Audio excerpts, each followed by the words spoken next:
ये कहानी पूरी तरह से डब स्टोरीज हब की ओर से है। तो बिना किसी देरी के चलिए शुरू करते हैं आज का रोमांचक एपिसोड 206। देखो यहाँ कौन है। मैं सोच रहा था कि तुम क्यों नहीं आए। पता चला कि तुम्हारी माँ तुम्हें मुझसे दूर रखने की कोशिश कर रही थी, आथा ने कहा जब वह अपने पैरों पर खड़ा हुआ। उसके चेहरे पर एक चमकदार मुस्कान थी जब उसने सान्या को देखा जो अभी ऑफिस में आई थी। उसने अपने आंखों में छिपी हुई इच्छाओं को छुपाने की कोशिश भी नहीं की जब उसने सान्या के शरीर को ऊपर से नीचे तक देखा, लेकिन उसकी नजरें सबसे ज्यादा उसके स्तनों पर ठहर गईं। उसने लार चाटते हुए हल्की हंसी हंसते हुए कहा। सान्या, जो अभी अंदर आई थी और उस घूरने वाली नजरों का शिकार हुई थी, पहले तो स्टन रह गई, लेकिन अगले ही पल वह गुस्से में आ गई। जब से उसने विवान की यादें वापस पाई थीं, उसने विश्वास किया कि वह पूरी तरह से विवान की है। और अब कोई ऐसा था जो बिना किसी संकोच के उसे देख रहा था। यह न केवल उसे बेहद असहज महसूस करा रहा था, बल्कि यह उसे गुस्सा भी दिला रहा था। उसके मन में उसे जोर से थप्पड़ मारने की इच्छा थी, लेकिन उसने खुद को रोक लिया। उसे यकीन नहीं था कि यह व्यक्ति यहाँ क्यों है और उसके माँ के साथ क्या संबंध है। लेकिन यह न होने का मतलब यह नहीं था कि वह इसे आसानी से छोड़ देगी। उसने उस युवा आदमी की ओर देखा जो अभी भी उसे देख रहा था और पूछा, क्या तुम्हारे पास दूसरों को देखने का कोई आत्मसम्मान नहीं है? तुम बेहतर जान लो कि अपनी नजरें कहाँ लगानी है, वरना तुम्हें इन्हें हटवाना पड़ सकता है। जब आथा ने देखा कि वह गुस्से में है और उसने उसे डांटने की हिम्मत की, तो वह पहले तो स्टन रह गया, लेकिन अगले ही पल वह हंस पड़ा। दूसरी ओर ये देखकर कि जिस व्यक्ति को वह डांट रही थी वह हंस रहा था, सान्या पूरी तरह से नाराज हो गई। वह उसे फिर से लताड़ने ही वाली थी कि उसकी माँ अचानक उसे खींच ले गई। केटलिन नहीं चाहती थी कि सान्या उस युवा आदमी के साथ शामिल हो। यही कारण था कि उसने सभी कर्मचारियों को सूचित किया था कि किसी को भी उसके ऑफिस में आने की अनुमति नहीं है, और ये स्पष्ट रूप से सान्या को भी शामिल करता था। आखिरकार सान्या अचानक उसके ऑफिस में आ गई, और इससे भी बुरा, वह आथा के साथ टकराने लगी थी।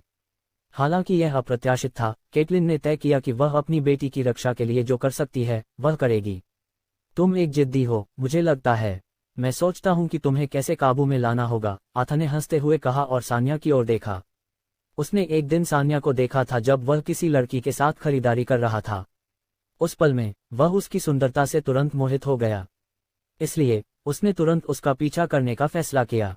लेकिन उस समय एक हलचल हुई और वह उसे खो बैठा जब वह भीड़ में मिल गई। जब उसने उसे दूसरी बार देखा तो उसने सुनिश्चित किया कि वह उसकी कार का पंजीकरण नंबर देख ले, जिसे उसने उसकी पृष्ठभूमि की जांच करने के लिए इस्तेमाल किया। जब उसने पाया कि उसका परिवार जेजडा परिवार से बहुत नीचे है, तो वह और भी उत्साहित हो गया। उसने तुरंत उसके माँ की कंपनी में जाकर केटलिन से मिला। उसे पहले से ही पता था कि वह सान्या की माँ है। फिर उसने उससे कहा कि वह सान्या को पाना चाहता है। अंत में केटलिन ने उसे मना कर दिया, ये कहते हुए कि सान्या अभी भी युवा है। उस समय उसने केटलिन के साथ एक खेल खेलने का फैसला किया। वह थोड़ी देर इंतजार करेगा और फिर से पूछने आएगा। हालांकि उसने सान्या से व्यक्तिगत रूप से बात नहीं की थी, वह सुनिश्चित था कि वह उसे जीत लेगा। लेकिन वह थोड़ी देर के लिए व्यस्त हो गया और इस पल में वापस आना पड़ा। स्पष्ट रूप से विवान की उपस्थिति ने चीजों को पूरी तरह से बदल दिया, क्योंकि उसने उसे जोनाथन समझ लिया था। जब वह आज यहाँ आया तो वह सान्या को पाने के लिए पूरी तरह से तैयार था। हालांकि उसने अभी तक उससे व्यक्तिगत रूप से नहीं मिला था, वह जानता था कि माता पिता की स्वीकृति प्राप्त करना सबसे सरल तरीका है। वह युवा लोगों के सर्कल में अच्छी तरह से जाना जाता था और उसकी प्रभावशाली स्थिति वयस्कों में भी फैल गई थी। लेकिन फिर भी, हालांकि उसने कभी यह नहीं बताया कि वह जेजडा परिवार से है, उसने सुनिश्चित किया कि जो भी उसके साथ छेड़छाड़ करता है उसे इसकी कीमत चुकानी पड़ेगी। आखिरकार कई लोग जान गए कि उसकी पृष्ठभूमि ऐसी थी जिससे उन्हें छेड़छाड़ नहीं करनी चाहिए। फिर भी, हालांकि वह बाहर बुरा व्यवहार कर रहा था, वह जानता था कि अपनी पृष्ठभूमि को उजागर करना कितना खतरनाक हो सकता है। जैसे ही लोग जानते थे कि वह किसी भी तरह से जेजडा परिवार से संबंधित है, तो परिवार शामिल हो जाएगा। इसका कारण यह था कि जेजडा परिवार का वर्तमान प्रमुख, उसके दादा, परिवार की प्रतिष्ठा को धूमिल नहीं होने देंगे। आखिरकार उसे दंडित किया जाएगा, और शायद अब तक उसने बूढ़े आदमी का ध्यान आकर्षित कर लिया होगा।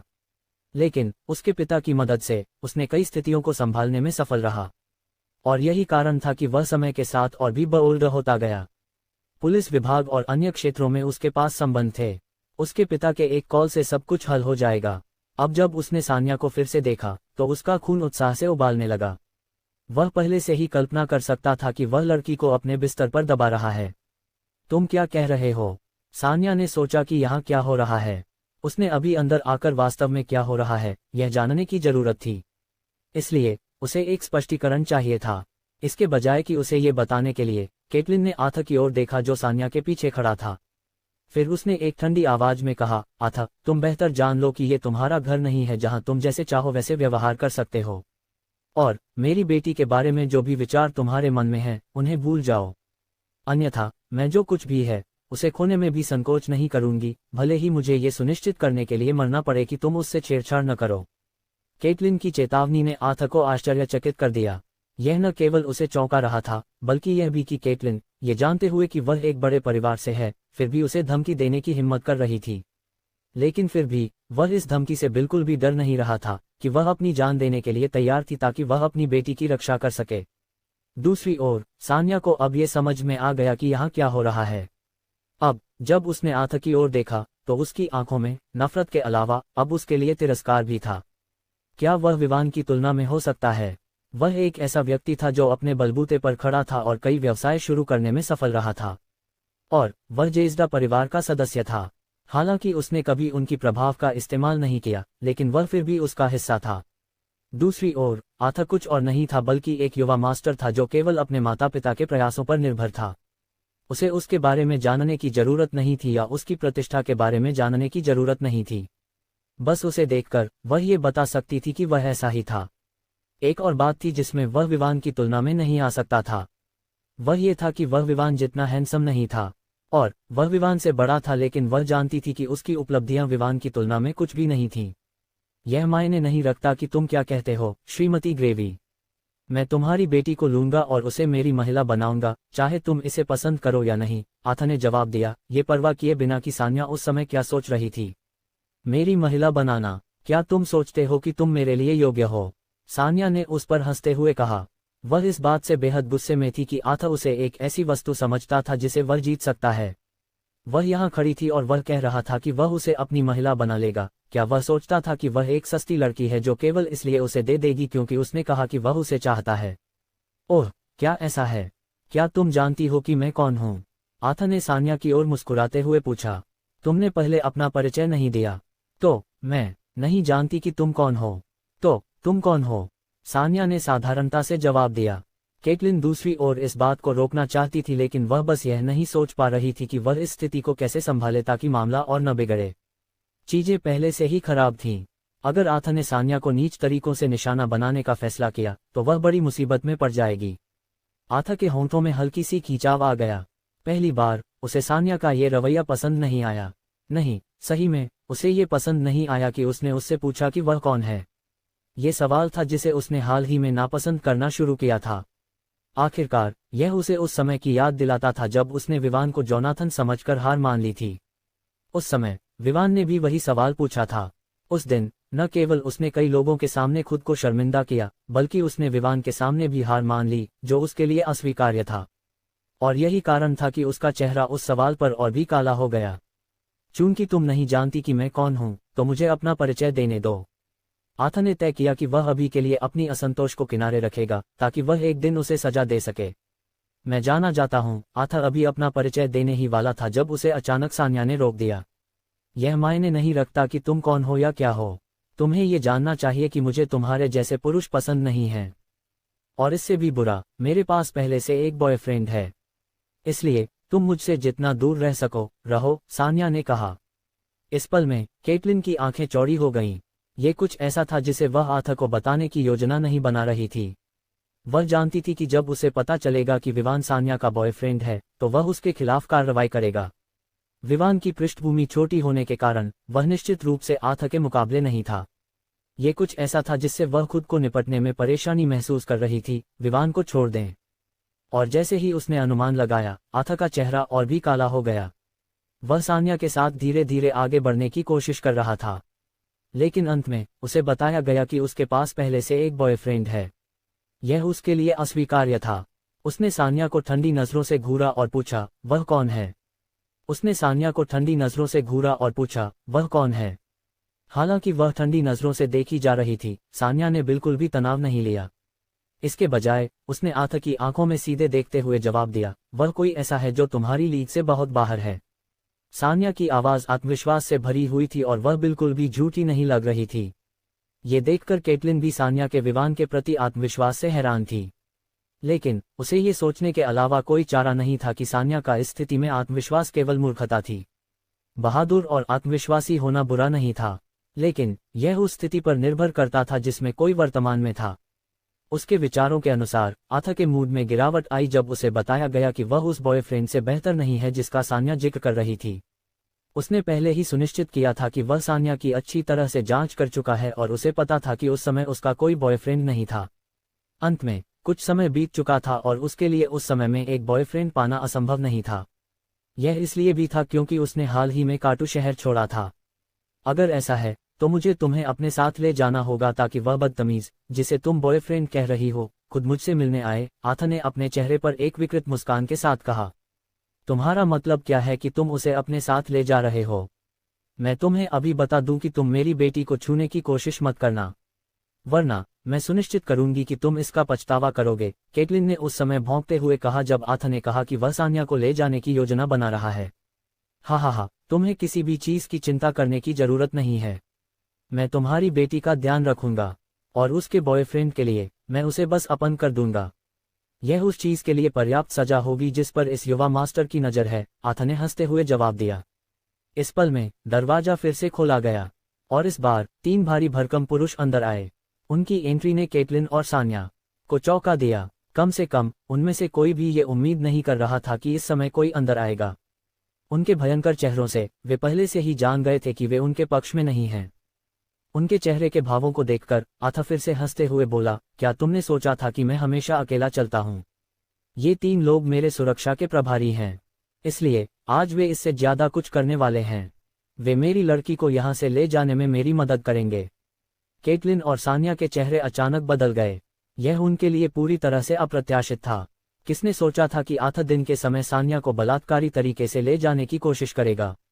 सान्या दूसरी ओर, हालांकि वह हैरान थी और अगले होने वाले घटनाक्रम के बारे में कुछ हद तक डरी हुई थी, लेकिन उसके मन में एक तरह का अंधा विश्वास था कि उसका आदमी उसके लिए वहां होगा। इसलिए उसने जल्दी से अपना फोन निकाला और विवान को एक टेक्स्ट संदेश भेजा कि वह मुसीबत में है। हालांकि उसे नहीं पता था कि क्या वह उसकी मदद के लिए फ्री है, लेकिन उसे यकीन था कि वह जरूर आएगा। आथा ने देखा कि सान्या अपना फोन निकाल रही है, लेकिन उसने उसे रोकने की कोशिश नहीं की। वह यह जानने के लिए उत्सुक था कि वह आदमी कौन है जो सान्या पर हाथ डालने की हिम्मत कर रहा है। केटलिन जानती थी कि कंपनी के कर्मचारी अपनी सब कुछ दांव पर नहीं लगाएंगे ताकि वह उसकी मदद कर सकें। आखिरकार वे सभी इस युवा मास्टर की प्रतिष्ठा के बारे में जानते थे। वह अपनी बेटी को इस स्थिति से बाहर निकलने का एक मौका देने के लिए अपनी पूरी कोशिश करने के लिए तैयार थी, लेकिन उसे तब तक इंतजार करना था जब तक कि 3 लोग जो प्रवेश द्वार को रोक रहे थे वहां से हटा नहीं जाते। उसे ये भी एहसास नहीं हुआ कि सान्या ने अपना फोन निकाला और विवान को टेक्स्ट कर रही थी, अन्यथा वह उसे ऐसा करने से रोक देती। आखिरकार उसे विवान की वर्तमान क्षमताओं के बारे में नहीं पता था और वह सोचती कि जब वह यहाँ आएगा तो वह मुसीबत में पड़ जाएगा। जब सान्या ने विवान को ये बताने के लिए टेक्स्ट भेजा कि क्या हो रहा है, तो वह ये देखकर हैरान रह गई कि आथा उसे रोकने के बजाय बड़ी रुचि से देख रहा था। इससे उसके होंठ ठंडी मुस्कान में मुड़ गए। हालांकि उसे नहीं पता था कि उसके सामने ये युवा मास्टर कौन है, लेकिन अंत में वह विवान को जानती थी। हालांकि उसने इसे नहीं दिखाया, लेकिन वह जानती थी कि वह उस युवा मास्टर से कहीं अधिक शक्तिशाली है जो उसके सामने था। जहां तक उसकी लड़ाई की क्षमताओं का सवाल था, वह इस बारे में सबसे कम चिंतित थी क्योंकि उसे सौभाग्य से विवान को लड़ते हुए देखने का मौका मिला था, और वह इतनी मजबूत थी कि उसने अपनी ताकत से उसका दिल पूरी तरह से जीत लिया था। अब जब तुमने सब कुछ कर लिया है तो मुझे लगता है कि हमें जाने का समय है ना? ऐसा कहते हुए आथा ने उन 3 लोगों की ओर इशारा किया जो ऑफिस में आए थे। वे तुरंत कार्रवाई करने लगे क्योंकि उन्हें पता था कि आथा उनसे क्या उम्मीद कर रहा है। जब सान्या ने देखा कि 3 लोग उनकी ओर बढ़ रहे हैं, हालांकि उसे यह नहीं पता था कि आथा क्या कह रहा है, केटलिन ने तुरंत तीनों के रास्ते को रोकने का फैसला किया। तुम मेरी बेटी को छूने की कोशिश मत करना, वरना मैं पुलिस को बुलाने जा रही हूँ। उसकी धमकियों को सुनकर आथा बस हंस पड़ा और कहा, क्या तुम सोचती हो कि पुलिस तुम्हारी मदद कर सकती है? तुम बेहतर सपने देखना बंद करो और मुझे इसे आसान तरीके से करने दो। हालांकि मुझे कठिन तरीके से भी कोई आपत्ति नहीं है क्योंकि इससे चीजें और भी दिलचस्प हो जाएंगी। केटलिन और अधिक कहने से पहले तीनों ने पहले ही अपनी चालें चल दी थीं। और हालांकि उन्हें यकीन था कि उनमें से एक आसानी से दोनों महिलाओं का सामना कर सकता है, क्योंकि उन्हें उस महिला को चोट नहीं पहुंचानी थी जो उनके युवा मास्टर की होने वाली पत्नी थी, उन्होंने एक साथ कार्रवाई की। केटलिन ने रास्ता रोकने की कोशिश करते हुए चिल्लाया, सान्या, तुरंत यहाँ से निकल जाओ, मैं तुम्हारे लिए उन्हें रोक दूंगी। दुर्भाग्यवश वह अपनी बात पूरी नहीं कर पाई थी कि एक जोरदार थप्पड़ उसके गाल पर लगा। उस थप्पड़ में इतनी ताकत थी कि वह उसे फर्श पर गिरा दिया। जिसने उसे थप्पड़ मारा, उसकी कार्रवाई ने सान्या को गुस्से में भर दिया। तुम मेरी माँ को कैसे मार सकते हो? मैं तुम्हें मार डालूंगी। हालांकि उसे पता था कि स्थिति उनके पक्ष में नहीं है, लेकिन वह अभी भी ये स्वीकार नहीं कर सकती थी कि कोई उसकी माँ पर हाथ डाले। हालांकि उसकी माँ हमेशा उस पर सख्त रहती थी, लेकिन वह उसे बहुत प्यार करती थी। इसलिए उसने ये तय किया कि वह अपनी पूरी ताकत से किसी को उसकी कार्रवाई के लिए सजा देगी। उसने डेस्क पर रखे एक कप को उठाया और उसे उन दो लोगों की ओर फेंक दिया जो उसकी ओर बढ़ रहे थे। कप को उसने अपनी पूरी ताकत से फेंका क्योंकि वह गुस्से में थी। इसलिए जिस आदमी को निशाना बनाया गया था, उसके पास बचने का कोई मौका नहीं था। कप उसके माथे पर लगा, जिससे वह एक पल के लिए अपनी कार्रवाई रोकने पर मजबूर हो गया, फिर अगले ही सेकंड में वह आगे बढ़ने लगा। हालांकि सान्या ने कप को अपनी पूरी ताकत से फेंका। जिस आदमी को चोट लगी थी, वह एक युद्ध के अनुभवी था। वह कई लड़ाइयों में शामिल रहा था और कई गंभीर चोटें झेल चुका था। इसलिए कप से लगी चोट उसके लिए कुछ भी गंभीर नहीं थी। जब सान्या किसी और चीज की तलाश कर रही थी जिसे वह किसी पर फेंक सके, तब दूसरा आदमी पहले ही उसके पास पहुंच चुका था। उसने तुरंत उसे उसकी कलाई से पकड़ लिया और उसे अपनी ओर खींचते हुए उसे रोकने की कोशिश की। हालांकि सान्या ने उस आदमी की पकड़ से निकलने की पूरी कोशिश की, लेकिन वह ताकत में उससे कहीं अधिक मजबूत था। इसलिए इससे पहले कि वह और संघर्ष कर पाती, दूसरा आदमी भी उसके पास पहुंच गया और दोनों ने उसे कुछ करने से रोक दिया, सिवाय संघर्ष करने और गुस्से में चिल्लाने के। दूसरी ओर केटलिन को तीन में से एक ने पकड़ रखा था। हालांकि उसे पहले बुरी तरह से थप्पड़ मारा गया था, लेकिन वह बेहोश नहीं हुई। लेकिन फिर भी वह उस स्थिति में कुछ नहीं कर सकती थी जिसमें वे थे। न केवल वे संख्या में असहाय थे, बल्कि जो लोग उन्हें पकड़ रहे थे, वे दोनों से कहीं अधिक मजबूत थे। आथा ने इस सब को एक चमकदार मुस्कान के साथ देखा। उसने अपने हाथों को ताली दी और कहा, चलो चलते हैं। मैं बस यह उम्मीद करता हूं कि तुमने जिसे टेक्स्ट किया था वह तुम्हारा बॉयफ्रेंड था, न कि पुलिस। अन्यथा चीजें अब और दिलचस्प नहीं रहेंगी। खट खट खट खट खट खट। इस पल में दरवाजे पर फिर से एक खटखटाहट हुई। केवल ये कि दरवाजे के दूसरी ओर खड़ा व्यक्ति तुरंत अंदर नहीं आया। इसके बजाय ऐसा लग रहा था कि वह अंदर आने के लिए आमंत्रित होने का इंतजार कर रहा था। यहाँ अब कौन बेवकूफ है? भले ही वह जाने वाला था, लेकिन जब उसने दरवाजे पर किसी के खटखटाने की आवाज सुनी तो वह तुरंत नाखुश हो गया। इसलिए उसने उस व्यक्ति पर चिल्लाया, हालांकि उसे नहीं पता था कि वह कौन है। तुम अभी यहाँ से चले जाओ, वरना मैं अपना आपा खो दूंगा। छोड़ने के बजाय दूसरे व्यक्ति ने दरवाजा खोला। जैसे ही वह कमरे में कदम रखा, दरवाजे की ओर देख रहे सभी की आंखें आश्चर्य और अविश्वास में चौड़ी हो गईं। जो व्यक्ति अभी अंदर आया था, उसने उन सभी अलग अलग नजरों के बारे में कुछ नहीं सोचा। इसके बजाय उसकी आंखें बेहद ठंडी थीं क्योंकि उसने ऑफिस की स्थिति को देखा। फिर उसने उन तीनों की ओर देखा जो सान्या और केटलिन को पकड़ रहे थे। आखिर में उसने आथा की ओर देखा और ठंडी आवाज में कहा, तुम सच में साहसी हो। मुझे आश्चर्य है कि क्या तुम अपनी जगह जानते हो या नहीं। इस पल में तीनों लोगों के मुंह से 3 सांसें निकली। विवान, जोनाथन। इस पल में तीनों लोगों के मुंह से 3 सांसें निकली। विवान, जोनाथन। पहला नाम केटलिन ने लिया जबकि आखिरी नाम आथा और सान्या ने लिया।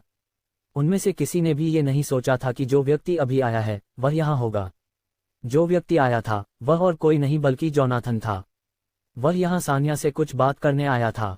वह उसके ऑफिस गया था, लेकिन उसे पता चला कि वह बाहर है। जब उसने पूछताछ की तो उसे बताया गया कि वह अपनी माँ के ऑफिस गई है, और यही कारण था कि वह यहाँ आया था। वास्तव में वह इंतजार कर सकता था क्योंकि वह किसी बहुत महत्वपूर्ण बात के लिए यहाँ नहीं था। लेकिन उसने सुना था कि स्टाफ आपस में मर्मरिंग कर रहे थे कि केटलिन के ऑफिस में कुछ परेशानी होने वाली है। चूंकि वह मदद कर सकता था और सान्या को मुसीबत में नहीं देखना चाहता था, उसने वहां आकर देखने का फैसला किया। अंत में जो उसने देखा वह उसे गुस्सा दिला गया। आथा वह व्यक्ति था जिसे वह परिवार में सबसे ज्यादा नापसंद करता था। न केवल उसकी गलत हरकतें थीं, बल्कि यह भी तथ्य था कि वह हमेशा अपने पिता के प्रभाव का इस्तेमाल करके उसे दबाने की कोशिश करता था। आखिरकार आथा के पिता के पास अनिता से कहीं अधिक शक्ति थी। लेकिन अपनी लड़ाई की क्षमताओं और व्यापारिक दिमाग के कारण उसके दादा हमेशा उसका समर्थन करते थे। अन्यथा वह पहले ही परिवार के प्रमुख की प्रतियोगिता से बाहर हो चुका होता। जोनाथन ने उन तीनों पुरुषों की ओर देखा जो सानिया और केटलिन को पकड़ रहे थे और ठंडी आवाज में कहा, उन गंदे हाथों को उन पर से हटा दो। उसकी आवाज सख्त थी, ये दर्शाते हुए कि वह मजाक नहीं कर रहा था। उसकी आवाज की ठंडक ने तीनों के रोंगटे खड़े कर दिए और वे तुरंत दोनों से पीछे हट गए। आथा ने ये दृश्य देखा और उसके दिल में गुस्सा भड़क उठा। उसने अभी अभी उस लड़की को पाया था जिसे वह चाहता था, लेकिन जोनाथन को आकर सब कुछ बर्बाद करना था। लेकिन उसे सबसे ज्यादा गुस्सा इस बात पर आया कि उसके लोग तुरंत जोनाथन के शब्दों का पालन कर रहे थे, बजाय इसके कि वे उसके आदेश का इंतजार करते। लेकिन अंत में तीनों ने ये स्वाभाविक रूप से किया। वे जोनाथन को बहुत अच्छे से जानते थे। अगर उन्होंने उसे नाराज किया तो वह उन्हें बस पीट देगा। हालांकि वे हाल ही में या कभी भी नहीं पीटे गए थे, उन्होंने कुछ लोगों को देखा था जो उनसे मजबूत थे और जोनाथन द्वारा बुरी तरह पीटे गए थे। केटलिन, जो पहले से ही सानिया के साथ थी, ने अपने गाल पर हो रही दर्द को नजरअंदाज किया जो पहले से ही लाल हो चुका था और चौड़ी आंखों से दृश्य को देखा। वह यहाँ क्या हो रहा है ये समझ नहीं पा रही थी। उसके अनुसार उसके सामने ये व्यक्ति विवान था, लेकिन अंत में न केवल आथा बल्कि सानिया ने भी उसे विवान के बजाय जोनाथन कहा। वह जानना चाहती थी कि यहाँ क्या हो रहा है, लेकिन जो हो रहा था वह उसे और भी चौंका रहा था। घमंडी आथा, हालांकि वह गुस्से में था, उसकी तेज सांसों से वह देख सकती थी कि उसके पास कोई कार्रवाई करने का इरादा नहीं था। दूसरे शब्दों में, ये जोनाथन ऐसा व्यक्ति था जिसके खिलाफ आथा कुछ नहीं कर सकता था। वह केवल एक तरफ खड़ा रह सकता था, गुस्सा महसूस करते हुए, जबकि उसकी बनाई गई सभी योजनाएं बर्बाद हो रही थीं। जोनाथन, जो अब दोनों महिलाओं की स्थिति को देख रहा था, उसके चेहरे पर जो हुई भौहें और भी तंग हो गईं। इस समय वह सोच रहा था, मुझे यकीन है कि अगर विवान को पता चला कि मैं यहाँ था और उस बेवकूफ को जाने दिया जिसने अपनी प्रेमिका और उसकी मां पर हाथ डाला, तो वह निश्चित रूप से मुझे इसके लिए और अधिक कीमत चुकाने के लिए मजबूर करेगा। इसलिए उसने तीनों की ओर देखा और पूछा, किसने उसे मारा? हालांकि मैंने देखा कि वहां कौन था, मैं जानना चाहता हूं कि उसे किसने मारा। जैसे ही जोनाथन ने सवाल पूछा, तीनों के सिर में झुनझुनी सी महसूस हुई। जो दो लोग केटलिन को नहीं छू रहे थे, उन्होंने तुरंत उस आदमी की ओर इशारा किया जो उनके बीच में था। उस आदमी ने उस पल में रोने की इच्छा की। वह अब अपने मन में रो रहा था, क्या तुम लोगों ने नहीं कहा था कि हम भाई हैं और हम किसी भी स्थिति में एक साथ खड़े रहेंगे? तुम मुझे अब क्यों बेनकाब कर रहे हो? जिन्होंने ये बताया कि ये काम किसने किया, उन्हें इस बात की परवाह नहीं थी कि वह क्या सोच रहा था। इस पल में वे इस बात के लिए आभारी थे कि वे केटलिन को थप्पड़ मारने वाले नहीं थे।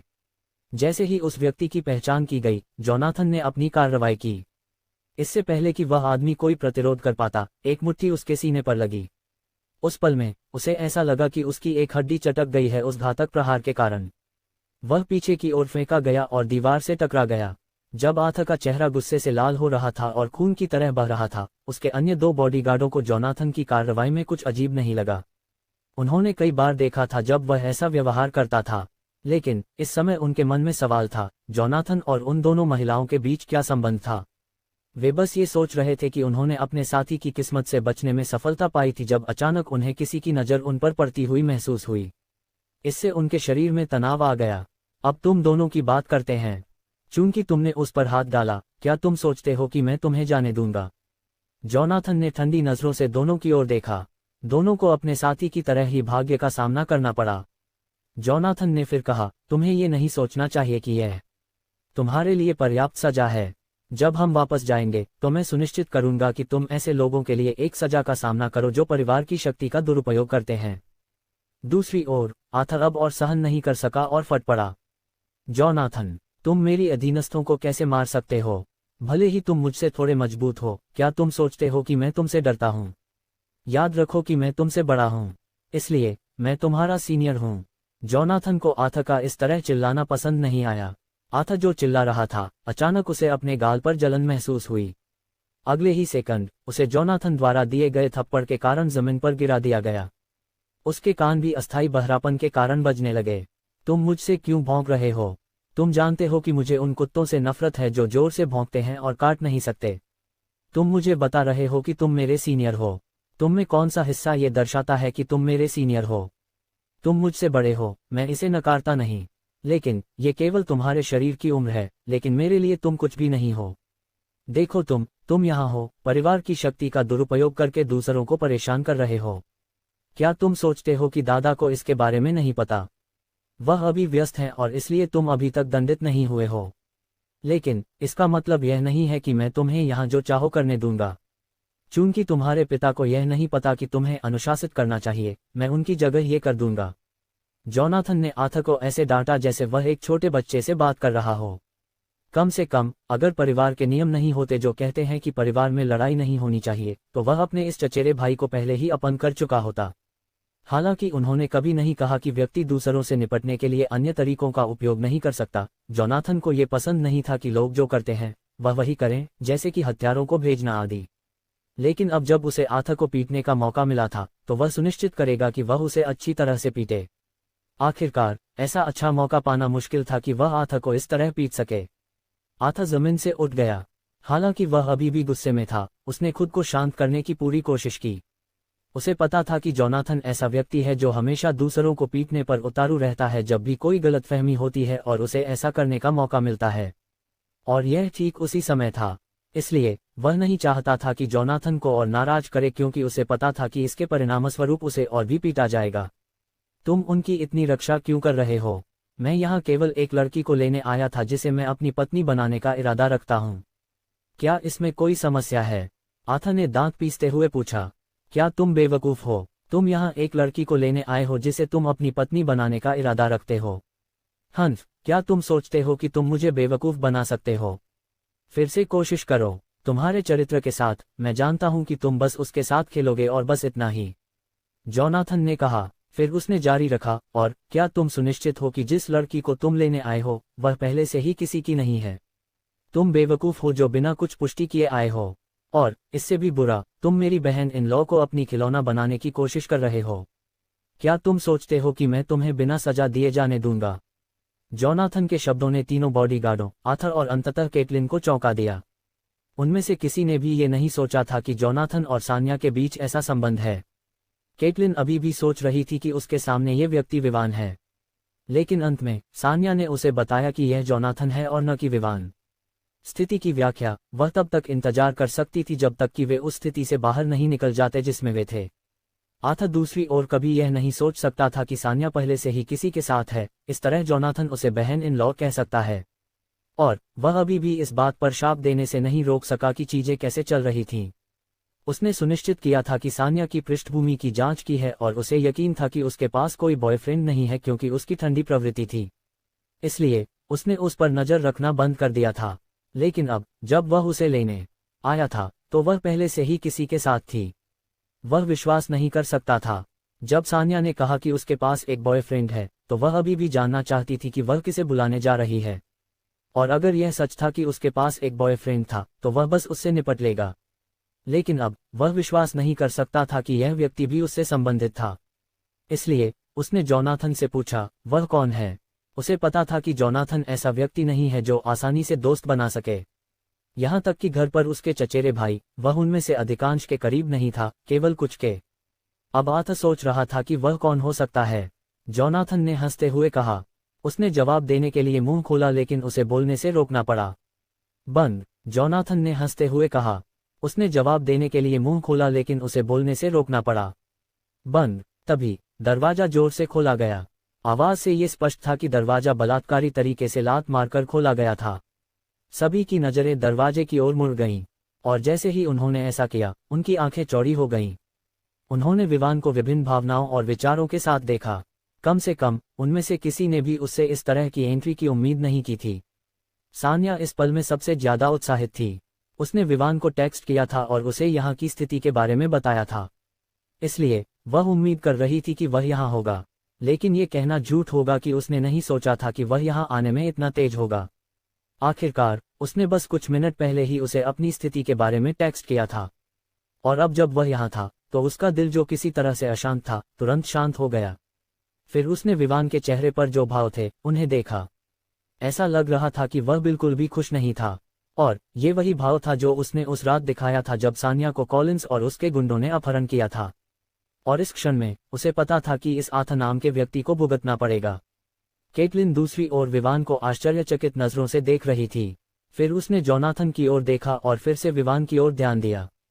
वह इतनी चौंकी हुई थी कि उसे यहाँ क्या हो रहा है ये विश्वास नहीं हो रहा था। उसकी उम्मीद के अनुसार जोनाथन यहाँ केवल दिखावा कर रहा था। उसने सोचा कि सान्या ने जो कुछ भी कहा वह केवल मजाक था और यहाँ मौजूद व्यक्ति अंततः विवान था, लेकिन जैसे ही उसने विवान पर नजर डाली उसे तुरंत एहसास हुआ कि सान्या ने जो कहा था वह सच था। आथा का चेहरा इतना कठोर था। उसे अब यह नहीं पता था कि यहाँ क्या हो रहा है। उसे पता था कि जोनाथन यहाँ है, लेकिन उसे यह नहीं पता था कि वास्तव में यहाँ दो जोनाथन हैं।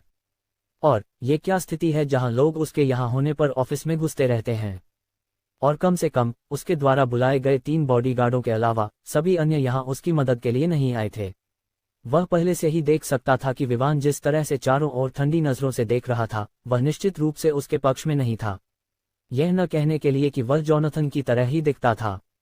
जोनाथन दूसरी ओर केवल अपने हाथों को चेहरे पर रख सकता था। वह क्या कर सकता था? वह यहाँ की स्थिति को जितनी जल्दी हो सके हल करने की कोशिश कर रहा था। किसने सोचा होगा कि वह इस पल में आ जाएगा? अंत में उसने केवल एक आह भरी। उसे पता था कि यहाँ से उसके पास केवल आथा को मारने से रोकने के अलावा कुछ नहीं था। उसे पता था कि विवान अपने प्रियजनों के प्रति कितना स्वामित्व रखता है। वह कभी भी उन लोगों को नहीं छोड़ेगा जो उसके प्रियजनों को चोट पहुंचाने के बारे में सोचते हैं। बेशक ये केवल तभी था जब उसे इसके बारे में पता हो। मैरियन एक अच्छा उदाहरण था। कॉलिंस और उसके गुंडों के लिए उसे पता था कि उनकी सजा केवल अपन करने से खत्म नहीं होती। जल्द ही और भी कुछ आने वाला था। विवान द्वारा दिया गया समय लगभग समाप्त हो रहा था। वह एक तरफ हट गया और विवान को कार्रवाई करने देने का फैसला किया। आखिरकार यहाँ की स्थिति सीधे तौर पर उससे जुड़ी थी। सान्या उसकी प्रेमिका थी जबकि केटलिन उसकी होने वाली सास थी। जहां तक आथा को मारने से विवान को रोकने का सवाल था, उसे पता था कि आथा का पिता निश्चित रूप से विवान के लिए चीजें कठिन बना देगा। हालांकि उसे विवान की पूरी क्षमताओं के बारे में नहीं पता था, लेकिन कम से कम उसे पता था कि जेस्डा परिवार से छेड़छाड़ करना मजाक नहीं है। ये विशेष रूप से तब था जब बूढ़ा आदमी इसमें शामिल हो। इसलिए हालांकि वह आथा को मरते हुए देखने में कोई आपत्ति नहीं रखता था या वह खुद उसे मार सकता था, स्थिति इसकी अनुमति नहीं देती थी। विवान जो यहाँ आया धीरे धीरे ऑफिस में कदम रख रहा था। वह गुस्से में था, लेकिन उसने पहले व्यक्ति पर चिल्लाना या हमला करना नहीं शुरू किया जिसे वह नहीं जानता था। वह एक ऐसा व्यक्ति था जो जानता था कि जो कुछ भी होता है उसके पीछे एक कारण होना चाहिए। इसलिए वह पहले जानना चाहता था कि यहाँ क्या हो रहा है, इससे पहले कि वह कोई कार्रवाई करे। जहां तक उस व्यक्ति की पृष्ठभूमि का सवाल था जिसने यहाँ परेशानी पैदा की, विवान को इसकी परवाह नहीं थी। तुम अमीर हो, तुम्हारे पास बहुत प्रभाव है। बकवास। तुम मेरे प्रियजनों पर हाथ डालने की हिम्मत करते हो तो फिर यह मत सोचो कि तुम बिना सजा के निकल जाओगे। वह सान्या की ओर बढ़ा। सान्या ने मुस्कुराते हुए उसे गले लगाया। वह खुश थी कि वह यहाँ है और उसने अपनी खुशी व्यक्त करने का एकमात्र तरीका गले लगाना समझा। विवान ने उसके पीठ पर हाथ फेरा और पूछा, क्या तुम ठीक हो? सान्या ने मुस्कुराते हुए जवाब दिया, मैं ठीक हूँ। फिर उसने जोनाथन की ओर मुड़कर धीरे से कहा, जोनाथन की वजह से ये है। सान्या जानती थी कि जोनाथन विवान की पिटाई से डरता है। वह पिछले बार जब वह बास्केटबॉल खेल रहा था तब से ये जानती थी। और वह ये भी देख सकती थी कि जोनाथन इस समय विवान के आने के बाद घबराया हुआ था। ये सुनकर अच्छा लगा, विवान ने मुस्कुराते हुए कहा। फिर उसने केटलिन की ओर देखा। उसके गाल पर लाल हाथ के निशान को देखकर विवान का गुस्सा बढ़ गया, लेकिन फिर भी उसने इतना नहीं दिखाया। उसने केटलिन से पूछा, आंटी क्या आप ठीक हैं? हंफ, अब तुम अपनी आंटी की भलाई के बारे में सोच रहे हो। केटलिन ने गुस्से का नाटक करते हुए कहा, लेकिन वह खुश थी कि विवान उसकी बेटी की इतनी परवाह करता है। और यहाँ की स्थिति के बारे में उसे अब यह नहीं पता था कि क्या हो रहा है, लेकिन फिर भी उसने देखने का फैसला किया। वह एक व्यवसायी महिला थी। उसकी आंखें इतनी तेज थी कि उसने तुरंत देख लिया कि जब विवान कमरे में आया तो यहाँ की स्थिति बदल गई थी। यहाँ तक कि वह व्यक्ति जो आथा को पीट रहा था, जो प्रतिरोध नहीं कर सकता था, वह भी चुप हो गया। और जो उसने पहले कहा था कि सान्या उसकी बहन इन लॉ है, उससे वह जान गई कि वह और विवान संबंधित हैं।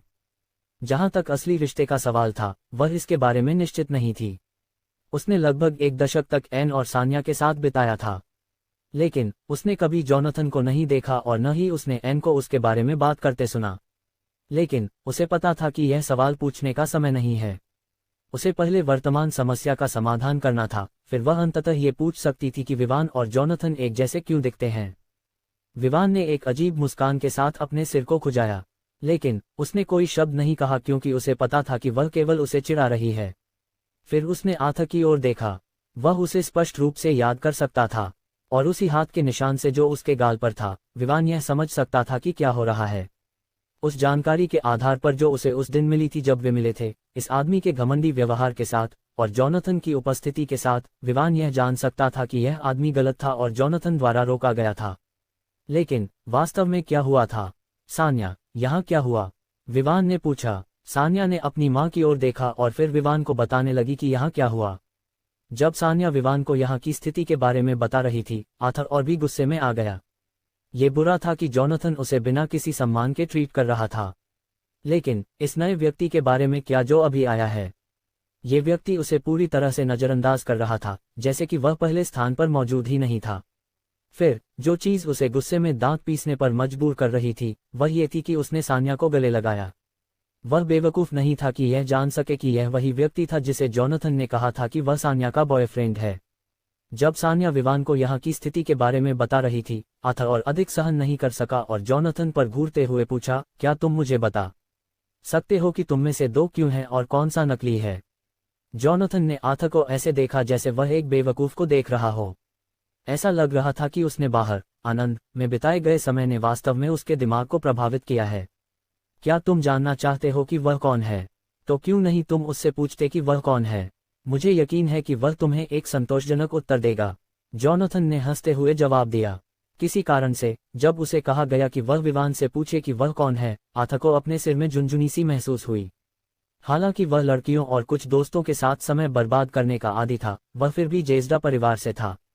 इसलिए वह पढ़ सकता था कि यहाँ तक कि जॉनथन भी इस नए जॉनथन को उत्तेजित करने के लिए तैयार नहीं था। वह खुद जॉनथन से डरता था क्योंकि वह उसके जितना मजबूत नहीं था। तो जब वह किसी ऐसे व्यक्ति का सामना करता था जो जॉनथन से भी मजबूत था, तो उसे क्या करना चाहिए? उत्तर स्पष्ट था, उसे भागना चाहिए। हाँ, उसे ये सुनिश्चित करना था कि वह यहाँ से बाहर निकल जाए ताकि वह वर्तमान स्थिति से निपटने की योजना बना सके। उसने अपने 3 बॉडीगार्डों की ओर देखा, लेकिन तीनों फर्श पर थे, वे हिल नहीं रहे थे। आथा ने अपने दांत पीसते हुए कहा क्योंकि उसे पता था कि तीनों स्पष्ट रूप से बेहोश होने का नाटक कर रहे थे। वह चाहता था कि वे जॉनथन को उसके पीछे आने से रोकें। अंत में उसने केवल एक और रास्ता सोचने का फैसला किया, और वह था बस दरवाजे की ओर दौड़ना और यहाँ से भाग जाना।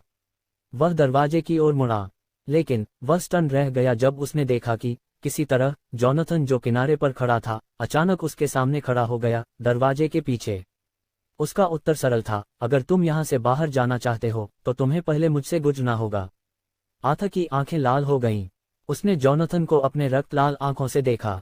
उसे पता था कि स्थिति उसके पक्ष में नहीं थी, इसलिए उसे भागने का रास्ता खोजना था। लेकिन इसका मतलब यह नहीं था कि उसे जॉनथन से लड़ना पड़े। वह बोलने ही वाला था जब विवान ने कहा, आथा, क्यों न हम कहीं निजी में बात करें?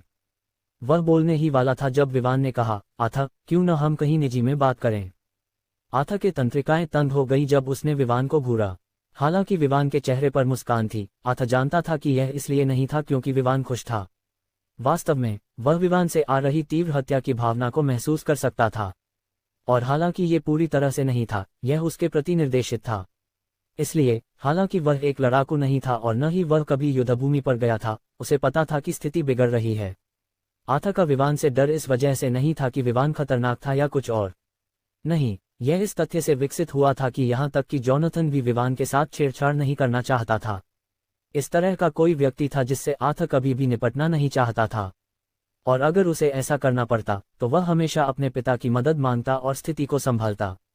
लेकिन अब उसने पहले ही उस व्यक्ति के साथ छेड़छाड़ कर ली थी, और इससे भी बुरा, वह वास्तव में उसकी प्रेमिका के पीछे पड़ा था।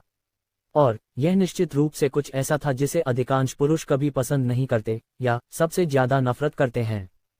ये था कि कोई उनकी महिलाओं के साथ छेड़छाड़ कर रहा है। ये कहा जा सकता है कि स्थिति इतनी बुरी नहीं होती अगर ये लड़की थी जिसने शुरुआत की थी, लेकिन अगर दूसरी पार्टी ने ऐसा किया हो तो ये कहा जा सकता है कि वह व्यक्ति दूसरे आदमी की लड़की को परेशान कर रहा है। एक आदमी का अहंकार क्या होता है? ये कुछ ऐसा है जिसे वे दूसरों के साथ छेड़छाड़ नहीं करने देंगे। जिस लड़की को तुम सबसे ज्यादा प्यार करते हो, उसका परेशान होना, ये एक आदमी को ऐसा कुछ करने पर मजबूर कर सकता है जो उसे जीवन भर की सजा दिला सकता है। आथर इस स्थिति में था। उसे पता था कि वह गहरे संकट में है।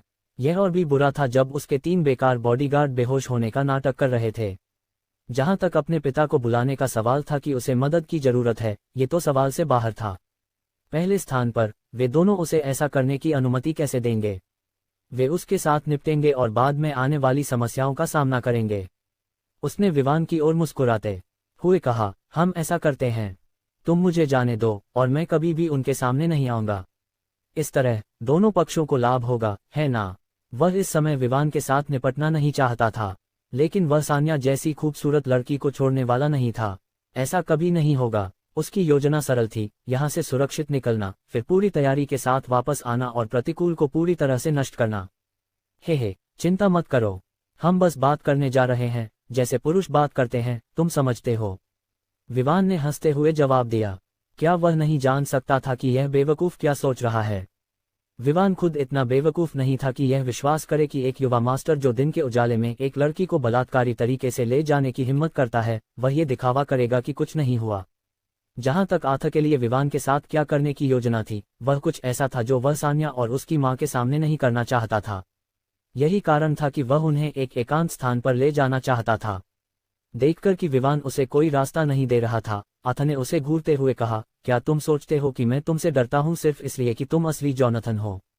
तो क्या, भले ही नकली मुझसे मजबूत हो, मुझे पता है कि मैं सबसे बड़ा हूं। जब मेरे पिता और दादा को पता चलेगा कि यहाँ ये हुआ, तो तुम्हें निश्चित रूप से सजा मिलेगी। ऐसा लग रहा था कि इस आदमी ने अभी तक इस सिद्धांत को नहीं छोड़ा था कि कमरे में 2 जॉनथन हैं, और उनमें से एक नकली है और दूसरा असली है। यही कारण था कि वह अपने पिता और दादा का उपयोग करके विवान को डराने की कोशिश कर रहा था। दुर्भाग्य से उसके लिए, ये योजना बिल्कुल भी काम नहीं करेगी। ऐसा क्यों? बंद। आथा, जो विवान का जवाब देने का इंतजार कर रहा था, अचानक एक लात से उसके पीठ पर फेंका गया। हालांकि लात ने उसे फेंक दिया, यह इतनी शक्तिशाली नहीं थी कि उसकी रीढ़ की हड्डी तोड़ दे। तुम मुझसे नकली कहने की हिम्मत कैसे कर सकते हो? क्या तुम नहीं मानते कि मैं तुम्हें इतना पीट दूंगा कि तुम्हारा गंदा दिमाग ठीक हो जाए? जॉनथन गुस्से में था। हालांकि वह आथा को पीटना चाहता था, उसने ये तय किया कि वह नर्म रहेगा क्योंकि उसे पता था कि विवान को अभी भी उससे निपटना है। सान्या ने अपने मुंह को ढकते हुए मुस्कुराते हुए कहा, स्पष्ट रूप से अपनी हंसी को रोकने की कोशिश कर रही थी। हालांकि स्थिति पहले अच्छी नहीं थी, अब ये बस एक कॉमेडी में बदल गई थी। केटलिन दूसरी ओर अपनी आंखें चौड़ी करके स्थिति का अवलोकन कर रही थी। इस पल में उसका दिल तेजी से धड़क रहा था क्योंकि उसने ऐसी चीजें देखी थी जो असंभव होनी चाहिए थी और बार बार दोहराई जा रही थी। उसने कभी नहीं सोचा था कि किसी व्यक्ति को केवल लात और घूंसे से कुछ मीटर दूर फेंकना संभव है। जब पहले 3 बॉडीगार्डों को पीटा गया था, तब वह अभी भी ये समझ नहीं पा रही थी कि ये कितना बेतुका था, क्योंकि वह अभी भी ये समझने की कोशिश कर रही थी कि जॉनथन को जॉनथन क्यों कहा गया और न कि विवान। लेकिन अब जब उसकी बेटी की सुरक्षा सुनिश्चित हो गई थी, तो वह इसके बारे में सोच सकती थी। यहाँ क्या चल रहा है? क्या ये कोई नाटक है जो वे कर रहे हैं? उसने अपने आप से सवाल किया जब उसने जॉनथन की ओर देखा और फिर आथा की ओर देखा जो संदेह में वापस खड़ा हो रहा था। जब आथा अपने पैरों पर खड़ा हुआ, तो उसने जॉनथन को देखा। उसके आंखों में आतंक स्पष्ट था। उसने कभी नहीं सोचा था कि जो उसने कहा वह जॉनथन को गुस्सा दिलाएगा। क्या ये हो सकता है कि नकली नहीं चाहता था कि उसे इस तरह बुलाया जाए? किसी भी मामले में उसने एक सबक सीखा। वह फिर से उसे इस तरह बुलाने की हिम्मत नहीं करेगा। अब वह महसूस कर सकता था कि उसके शरीर में बहुत दर्द हो रहा था। वह अनुभव कर रहे दर्द से कराहने पर मजबूर हो गया। हालांकि जॉनथन ने अपने गुस्से को रोक रखा था, तथ्य ये था कि आथा को फेंक दिया गया था और वह जमीन पर गिर गया था, इसलिए उसे चोट लगना तय था। विवान आथा की स्थिति की परवाह नहीं कर रहा था। उसने हंसते हुए कहा, क्या तुम परिवार के नियमों और जो कुछ भी सोचते हो, वे मेरे लिए वैसा नहीं हैं जैसे वे तुम्हारे लिए हैं? तो क्यों न तुम मेरा समय बर्बाद करना बंद करो और हमें कहीं ले चलो जहां हम इस बारे में बात कर सकें कि तुमने मेरी प्रेमिका और आंटी के साथ कैसे छेड़छाड़ की। इस बार उसने उसे बोलने या उसे बेकार की धमकियां देने का समय नहीं दिया। उसने जॉनथन की ओर देखा और कहा, हे जॉनथन, क्यों न तुम मेरी मदद करो? तुम उसके साथ अधिक परिचित हो। आखिरकार जॉनथन ने विवान के शब्द सुनकर हंसते हुए कहा। उसे पता था कि विवान बस उसे एक नौकर की तरह काम करने के लिए कह रहा है, लेकिन उसे पता था कि इसके पीछे का कारण बस ये था कि उसने उसे बुलाया था ताकि वह एन से बात कर सके और उसे ये बताने से बच सके कि वह 1 साल तक कहाँ गया था बिना उसे कोई जानकारी दिए। फिर भी उसने आगे बढ़कर अभी भी चौंके हुए आथा को कॉलर से पकड़ लिया और उसे दरवाजे की ओर खींच लिया। हालांकि आथा प्रतिरोध करने की कोशिश कर रहा था, जो भी उसने किया वह सफल नहीं हुआ। जब वह दरवाजे पर पहुंचा तो जोनाथन ने कहा, मैं तुम्हारा इंतजार करूंगा अपनी कार में नीचे। मुझे तुम्हारे साथ अभी भी कुछ बातें करनी हैं। इसके तुरंत बाद वह चला गया। विवान ने अपने कंधे उचकाए और सान्या और केटलिन की ओर मुड़ा। उसे पता था कि उसके पास ऐसे सवाल हैं जिनके उत्तर उसे चाहिए, लेकिन इस समय उसके पास करने के लिए और भी चीजें थीं। उसने 2 छोटे बोतलें निकाली जिनमें शरीर को मजबूत करने वाला समाधान था। यही वह चीज थी जो उसे यहां लाने के लिए लाई थी। वह अपने फोन के बिना आया था क्योंकि उसने उसे विला में छोड़ दिया था। जहां तक वह गुस्से में ऑफिस में क्यों आया, वह बस इसलिए था क्योंकि उसने बाहर स्टाफ सदस्यों की बातचीत सुनी थी कि यहाँ कुछ हो रहा है, और वे कह रहे थे कि केटलिन और सान्या के लिए चीजें अच्छी नहीं होंगी। कुछ तो कंपनी छोड़ने के बारे में भी सोच रहे थे ताकि वे माँ बेटी के जोड़ी के साथ जो कुछ भी हो रहा था उससे प्रभावित न हो। इसलिए वह यहाँ जल्दी आया। शिष्टाचार या किसी चीज की परवाह किए बिना उसने दरवाजा लात मारकर खोला और यहाँ की स्थिति का सामना किया। जब उसने सान्या को दोनों बोतलें दी तो उसने कहा, ये समाधान लो। ये तुम्हारे लिए उन बेकार युवा मास्टरों से निपटने के लिए पर्याप्त होना चाहिए जैसे कि जो यहाँ पहले था। सान्या ने सिर हिलाया। विवान ने पहले ही उसे शरीर को मजबूत करने वाले समाधान के बारे में बता दिया था। उसे पता था कि जब वे समाधान लेंगे तो क्या होगा। उसने वादा किया था कि वह इसे उसके और उसकी मां के लिए लाएगा। इस तरह वे खुद को बचाने की क्षमता रखेंगे अगर कोई हमला हुआ। विवान ने फिर केटलिन की ओर देखा और कहा, आंटी, कुछ बातें हैं जो सान्या तुम्हें बताएगी। मैं उस बेकार के साथ निपटने के बाद वापस आऊंगा। जब उसने अपनी बात खत्म की, विवान दरवाजे की ओर बढ़ा, लेकिन इससे पहले कि वह बाहर निकलता उसने फर्श पर पड़े तीनों लोगों की ओर देखा और हंसते हुए कहा, तुम जानते हो कि मैं उस एक आंख को देख सकता हूं जिसका तुम स्थिति पर झांकने के लिए उपयोग कर रहे हो। इसलिए बेहतर है कि तुम अपने पैरों पर उठो और मेरे पीछे बाहर आओ। तुम्हें भी सजा मिलेगी। विवान के शब्द सुनकर तीनों तुरंत अपने पैरों पर खड़े हो गए। हालांकि वे अभी भी जोनाथन से मिले घूंसे के कारण दर्द महसूस कर रहे थे, लेकिन उनमें से किसी ने भी सुस्त होने की हिम्मत नहीं की। उन्होंने विवान को झुककर कहा, हम तुम्हारा इंतजार करेंगे नीचे, युवा मास्टर। इसके तुरंत बाद वे भाग गए। आथा की तरह वे विवान के साथ एक सेकंड भी बिताना नहीं चाहते थे। आखिरकार वह वास्तव में जोनाथन को अपना नौकर बना सकता था। इसलिए उन्हें ये सुनिश्चित करना था कि वे उसके शब्दों का पालन करें या उन्हें गंभीर परिणाम भुगतने पड़ेंगे। विवान ने उनकी हरकतों को देखकर सिर हिलाया। उसने सान्या की ओर मुड़कर उसे एक नर्म मुस्कान दी और फिर ऑफिस से बाहर चला गया। उसी समय उसके चेहरे पर मुस्कान गायब हो गई और जो अगला भाव आया वह एक अत्यंत ठंडी अभिव्यक्ति थी। क्या तुम्हें लगता है कि युवा मास्टर मिस सान्या को ले जाएगा? क्या ये स्पष्ट नहीं है? ऐसा होगा। क्या तुमने कभी सुना है कि कोई उसके पंजों से बच पाया है? सही कहा, मैंने सुना है कि वह कितना निर्दयी है। इसके अलावा वह महिलाओं को अपने खिलौनों की तरह मानता है। मुझे इस तरह के आदमी से नफरत है। सही कहा, सभी पुरुष एक जैसे होते हैं, घिनौने। तुम क्या बकवास कर रहे हो? अगर मुझे सही याद है तो तुम्हारा एक बॉयफ्रेंड है ना? यह सच है, और मैंने सुना है कि वह खुद उसे चाहती थी। हे, मैंने उसे इसलिए चाहा क्योंकि मुझे अपने माता पिता को, पोते पोतियों की पीढ़ी छोड़नी थी। लेकिन फिर भी मुझे पुरुषों से नफरत है। क्या हमें पुलिस को बुलाना चाहिए और उन्हें इस बारे में सूचित करना चाहिए? क्या तुम बेवकूफ हो? इस युवा मास्टर के पास पुलिस के साथ संबंध है। नहीं तो तुम सोच सकते हो कि कई लोग उसके खिलाफ शिकायतें दर्ज कराते हैं, लेकिन वह यहाँ मजे कर रहा है। तुम्हें सच में पुलिस को बुलाने की कोशिश नहीं करनी चाहिए। ये सबसे बेवकूफ़ी भरा विचार है। पुलिस बस कहेगी कि तुमने कॉल किया। अंत में युवा मास्टर तुम्हारे पीछे आ जाएगा। लेकिन श्रीमती कैटलीन और युवा मिस सान्या हमेशा हमारे प्रति अच्छे रहे हैं। हमें कम से कम उनकी मदद करनी चाहिए, है ना? अपनी मदद के बारे में सोचो। तुम उस स्थिति में क्या कर सकते हो? जाओ और कोशिश करो और देखो कि क्या होगा। तुम ही उस युवा मास्टर के क्रोध का शिकार बनोगे, और मुझे उम्मीद है कि तुम अपनी बेवकूफ़ी में मुझे शामिल नहीं करोगे। वह सही कह रहा है। हालांकि दोनों ने हमारी बहुत मदद की है, लेकिन इसका मतलब यह नहीं है कि हमें उनके लिए अपनी जान की बलि देनी चाहिए। सही कहा, इससे हमारे परिवारों पर भी असर पड़ सकता है। तुम क्या जानते हो?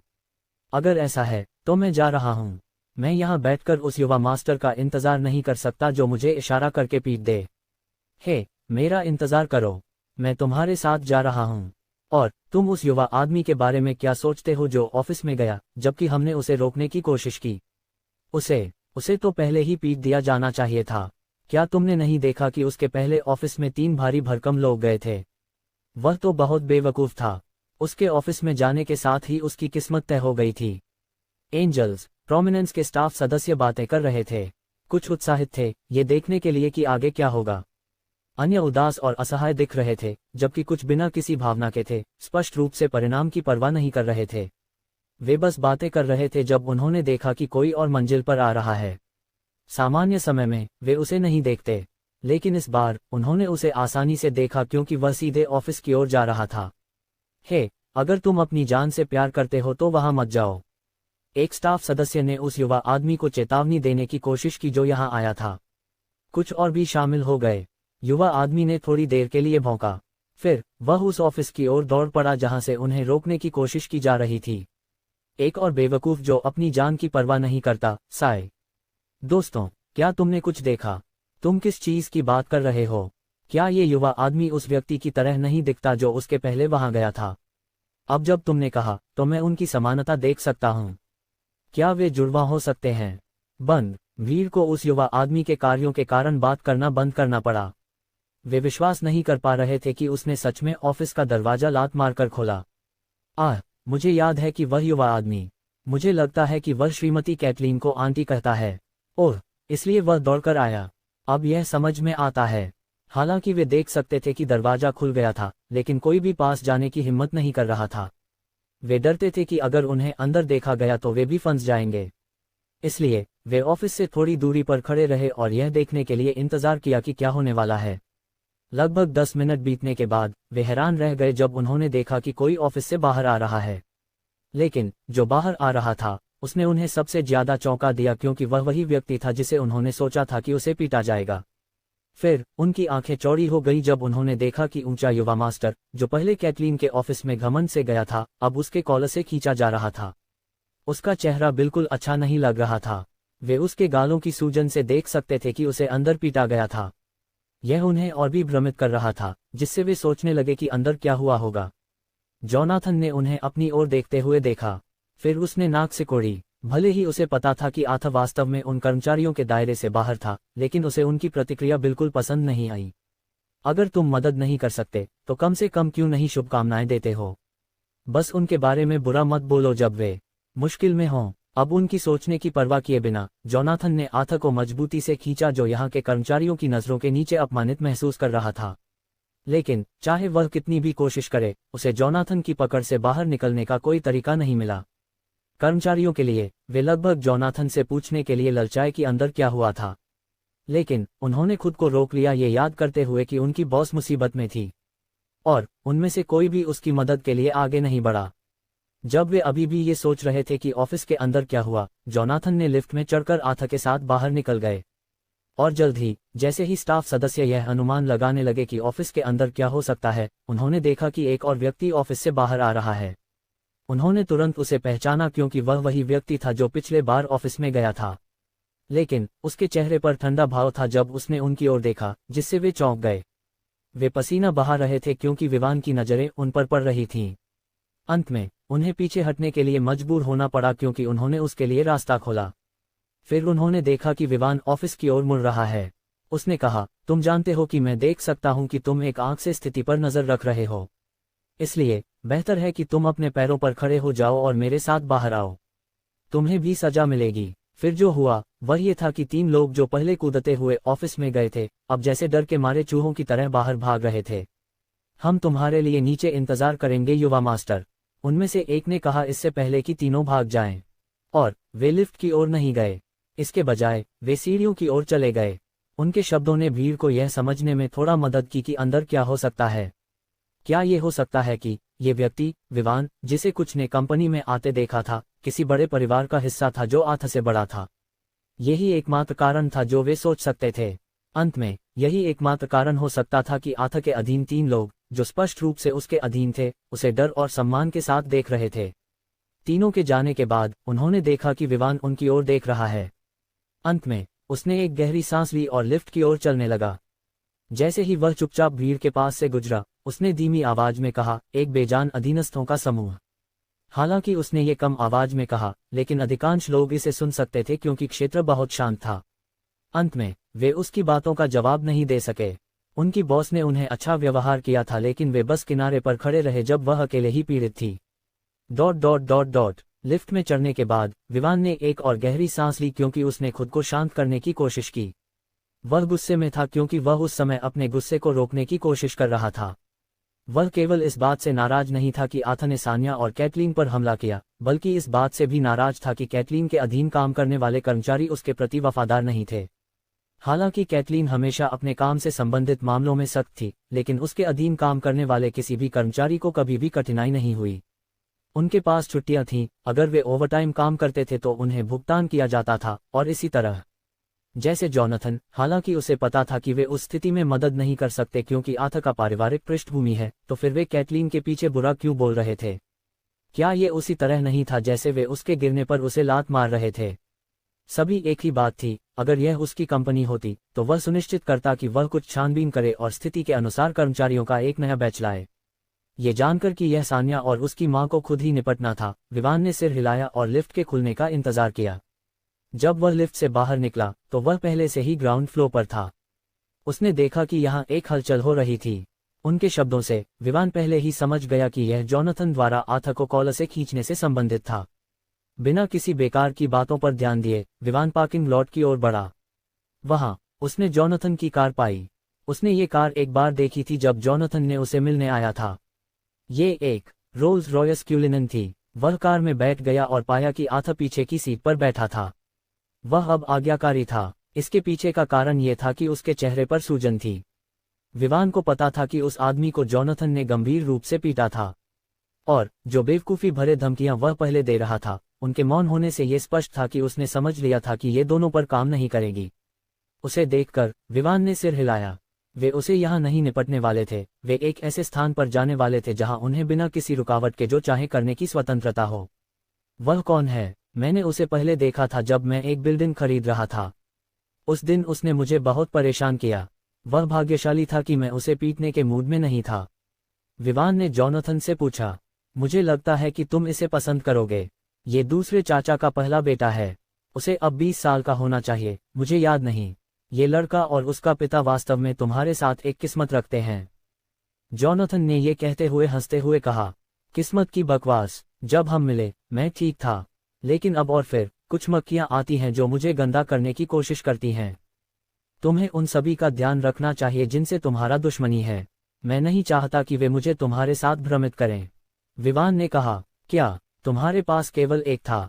और मैं, हमारे पास दीपिका है, वह आदमी जिसे, वह हत्यारा कौन था? विवान ने गिनना शुरू किया और फिर महसूस किया कि वह उस हत्यारे का नाम भूल गया था जो जोनाथन के पीछे था। ये स्पाइडर होना चाहिए। तुम्हारी याददाश्त कितनी छोटी है? जोनाथन ने कहा, क्या छोटी याददाश्त? ये सिर्फ इतना है कि मैं अपनी याददाश्त की जगह कुछ मृत लोगों पर बर्बाद नहीं करना चाहता। विवान ने कहा। फिर उसने जारी रखा, और यही नहीं, जैसा कि तुम देख सकते हो, पीछे बैठा बेवकूफ भी सोचता था कि मैं तुम हूं। और इसके अलावा, तुम्हारी उस गर्लफ्रेंड के अलावा, सभी ने कभी भी अच्छे इरादों के साथ नहीं आए। टस्क। जोनाथन ने केवल अपनी जीभ चिढ़ाई क्योंकि उसके पास यहाँ कहने के लिए कुछ नहीं था। आथा, जो कार की पीछे की सीट पर बैठा था, उसकी आंखें विश्वास से चौड़ी हो गईं। अब उसे समझ में आ गया कि क्या हो रहा था।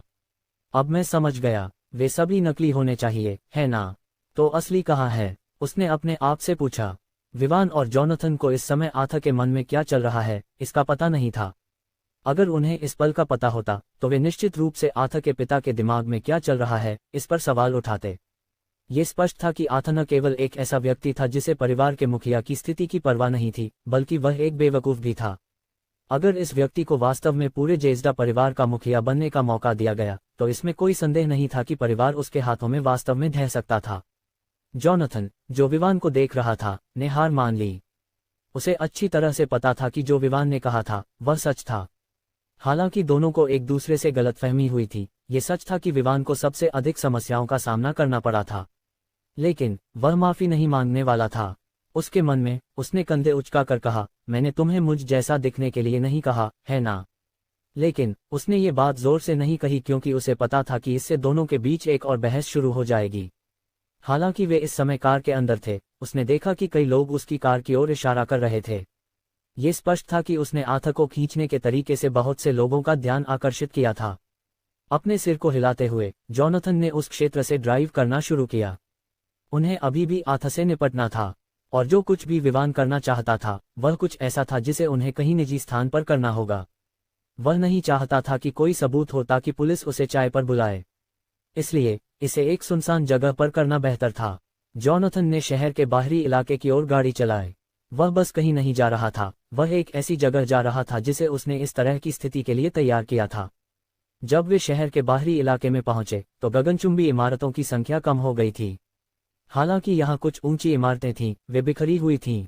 जैसे ही वे बाहरी इलाके में पहुंचे, जोनाथन ने एक गोदाम की इमारत की ओर गाड़ी चलाई।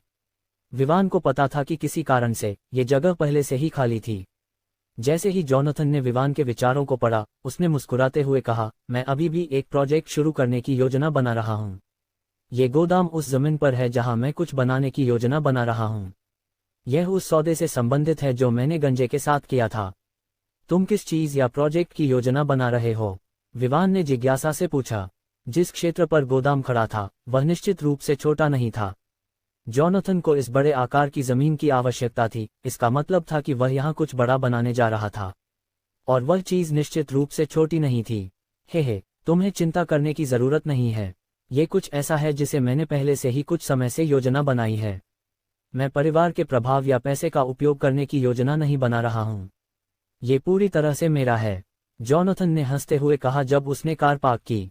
विवान ने पीछा करने की कोशिश नहीं की क्योंकि उसे पता था कि जोनाथन वास्तव में यह नहीं बताना चाहता कि वह यहाँ वास्तव में क्या योजना बना रहा है। लेकिन फिर भी उसे इसकी इतनी परवाह नहीं थी क्योंकि यह उसे ज्यादा प्रभावित नहीं करता था। दोनों कार से बाहर निकले। इसके बाद आथा था जो चारों ओर चौकसी से देखता हुआ कार से उतरा। क्या ये जगह ठीक है? विवान ने आथा की ओर देखते हुए पूछा। उसकी आंखें ठंडी हो गईं। बिल्कुल नहीं, तो मैं तुम्हें यहाँ क्यों लाता अगर मुझे पता होता कि कोई समस्या होगी। मैंने सुनिश्चित किया कि मेरे लोग इस क्षेत्र को साफ कर दे क्योंकि मैं यहाँ जो करने जा रहा हूँ उसे उजागर नहीं करना चाहता था, जोनाथन ने जवाब दिया। विवान ने आथा की ओर देखा और फिर से पूछा, क्या तुम वाकई इस बारे में सुनिश्चित हो? आखिरकार मैं देख सकता हूँ कि यहाँ एक निश्चित व्यक्ति के पास कुछ योजनाएं हैं, और वह निश्चित रूप से ये जानकारी अपने पिता को बताएगा। आथा के पिता का नाम लेते ही विवान की आवाज और भी ठंडी हो गई। आखिरकार यही वह व्यक्ति था जो उसकी मां की मौत में शामिल था। वह उसे जाने नहीं देने वाला था।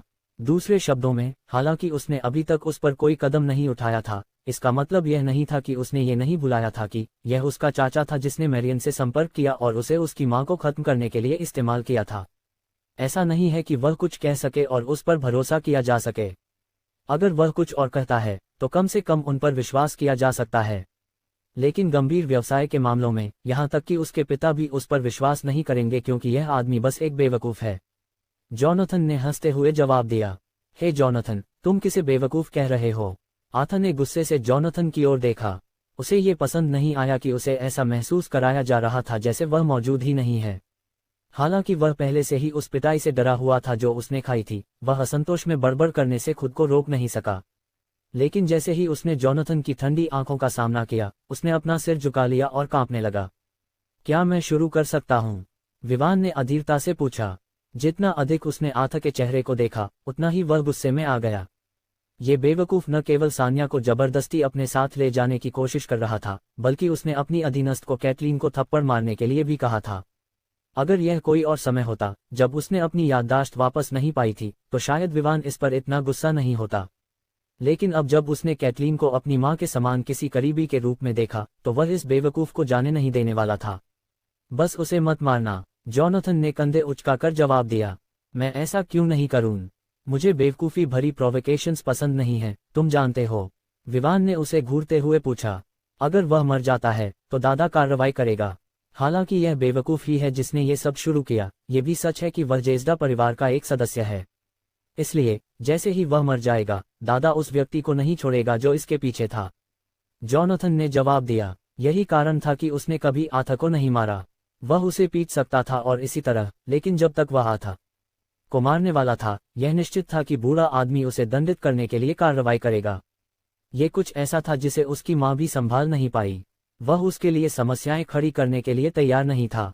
और हालांकि आथा का पिता हमेशा जोनाथन को मारने की कोशिश करता था, उसने सबूत छिपाने का ध्यान रखा। इस तरह भले ही जॉनथन इसकी रिपोर्ट करे, बूढ़ा आदमी कार्रवाई नहीं करेगा जब तक कि ये साबित करने वाला कोई सबूत न हो कि आथा का पिता ही था जिसने कार्रवाई की थी। आथा के लिए पहले से ही बहुत से लोग थे जिन्होंने उन्हें एक साथ देखा था, इसलिए जैसे ही आथा की मौत की खबर सामने आएगी, इसमें कोई संदेह नहीं था कि वे पहले उसे संदेह करेंगे। और जॉनथन के मन में जो योजनाएं थीं, उनके कारण वह परिवार से ध्यान आकर्षित करने के लिए तैयार नहीं था, क्योंकि इससे उसके सौदों में कठिनाई होगी। जैसे कि मैं इससे डरता हूं, विवान ने आथा पर सीधे हमला करते हुए कहा। जॉनथन बान। हालांकि उसने उम्मीद की थी कि चीजें उसके लिए आसान नहीं होंगी, आथा ने कभी नहीं सोचा था कि विवान उस पर दया नहीं करेगा। विवान द्वारा किए गए हमले ने आथा को उड़ा दिया और वह अपनी पीठ कार पर मारते हुए जमीन पर गिर गया, जबकि वह दर्द में कराह रहा था। जिस कार के दरवाजे पर आथा ने मारा, वह थोड़ी सी डेंट हो गई। हालांकि डेंट केवल छोटी थी, लेकिन यह अंततः एक डेंट थी। जॉनथन दूसरी ओर विवान के कार्यों से चुप रह गया। उसने उसे देखा और अपने मन में चिल्लाया, मेरी कार ने तुम्हारे लिए क्या किया है कि तुम वास्तव में इसे निशाना बना रहे हो। ये कुछ ऐसा था जो वह पूछना चाहता था, लेकिन उसे इसे भूलने के अलावा कोई चारा नहीं था। तुम अगर तुमने मुझे फिर से मारा तो मेरे पिता तुम्हें नहीं छोड़ेंगे। अपने शरीर में फैलते हुए तीव्र दर्द को महसूस करते हुए आथा ने स्थिति से बाहर निकलने के लिए धमकी देने की कोशिश की, जैसे कि मुझे तुम्हारे पिता की परवाह है। लेकिन मेरे पास तुमसे एक सवाल है, क्या तुमने कभी ये सोचा कि जब तुमने मेरी लड़की को बलात्कृत करने की कोशिश की तो तुम्हें किस तरह के परिणामों का सामना करना पड़ेगा? विवान ने जवाब दिया। आथा के जवाब देने से पहले विवान ने उसकी उंगलियों पर कदम रखा। आथा को जो दर्द महसूस हुआ, उसने कराहते हुए चीख मारी। वह ऐसा व्यक्ति था जो इस तरह के दर्द का आदी नहीं था, इसलिए थोड़े से दर्द ने उसे इस तरह चिल्लाने पर मजबूर कर दिया जैसे उसकी जिंदगी इस बात पर निर्भर करती हो कि वह कितनी जोर से चिल्लाता है। विवान ने वहां नहीं रुका, वह अपने गुस्से को निकाल रहा था, इसलिए उसने आथा को नीचे गिराने के बाद कोई और बड़ा कदम नहीं उठाया। उसने जो भी अन्य कदम उठाए, उनका उद्देश्य ये सुनिश्चित करना था कि आथा को दर्द का सामना करना पड़े। उसने उसकी उंगलियां तोड़ी, एक के बाद एक। फिर उसने उसका हाथ तोड़ दिया। इसके बाद एक पूरी तरह से पिटाई हुई जिसने आथा के चेहरे को पूरी तरह से विकृत कर दिया। विवान वहां नहीं रुका, उसने उसके पैरों को भी तोड़ दिया। चूंकि यह आदमी एक ही जगह पर बैठ नहीं सकता था और चारों ओर परेशानी पैदा कर सकता था, विवान ने यह सुनिश्चित करने का इरादा किया कि वह बिस्तर पर ही रहे। ये वही था जो उसने करने का निश्चय किया था। जब तक कोई उसे उकसाने की हिम्मत करता, विवान ये सुनिश्चित करने वाला था कि जो कीमत चुकाई जाए वह भारी हो। इस तरह जो अन्य लोग उसके कार्यों के बारे में जान सकते थे, उन्हें 2 बार सोचना पड़ेगा इससे पहले कि वे उसे अपमानित करने की हिम्मत करें। और उसके कार्यों के परिणामों से उसे डर नहीं था। चूंकि अनिता और आथा उसके अस्तित्व के बारे में जानते थे, वह बेवकूफ के पिता से निपटने के लिए भी आगे बढ़ सकता था अगर वह शामिल हो गया। जॉनथन दूसरी ओर आथा को पीटते हुए विवान को देखकर एक ठंडक महसूस कर रहा था। अंत में उसने सोचा, मुझे लगता है कि मुझे कुछ और शेयर जोड़ने चाहिए। विवान ने सुनिश्चित किया कि वह आथा को इस तरह से सजा दे कि वह लंबे समय तक बिस्तर से बाहर न निकल सके। उसने उसकी कई हड्डियां तोड़ दी, ये सुनिश्चित करते हुए कि वह फिर कभी लड़कियों की तलाश में न निकले जैसे एक बेताब बकरी। दूसरे शब्दों में, उसने सुनिश्चित किया कि आथा को वही चीजें झेलनी पड़ी जो कॉलिंस को सानिया पर बलात्कारी करने की कोशिश करने पर झेलनी पड़ी थीं। जहां तक जॉनथन का सवाल है, चूंकि विवान आथा को नहीं मार रहा था, उसके लिए आथा के साथ क्या होता है यह कोई मायने नहीं रखता था। अगर आथा मर भी जाता तो उसे कोई परवाह नहीं होती। बस वह नहीं चाहता था कि उसकी मौत के मामले को उससे जोड़ा जाए। दूसरे शब्दों में, वह नहीं चाहता था कि उसके दादा उसे ये कहें कि वह उसके चचेरे भाई की मौत का जिम्मेदार था। हालांकि वह उसे सीधे नहीं मारने वाला था, लेकिन वह अप्रत्यक्ष रूप से ऐसा कर सकता था।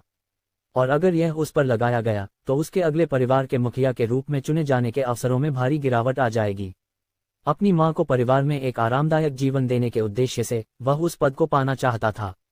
अन्यथा उसे ऐसी चीजों की परवाह नहीं होती।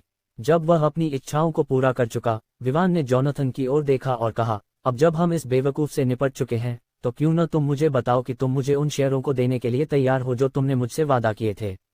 मैंने तुम्हें सूचित करने के लिए संपर्क करने की कोशिश की कि मैंने शेयरों के हस्तांतरण की तैयारी पूरी कर ली है, लेकिन किसी कारणवश तुमने मेरी कोई कॉल नहीं उठाई। इसलिए मुझे तुम्हारी प्रेमिका को ढूंढने के लिए आना पड़ा ताकि मैं तुम्हारी स्थिति के बारे में पूछ सकूं। जॉनथन ने जवाब दिया। विवान ने उसे देखा और सिर हिलाया। उस दिन उसने विला छोड़ते समय अपना फोन नहीं लिया था। जहां तक जॉनथन को यह जानने का सवाल था कि वह कहां था, ये पूरे शहर में लगभग असंभव था।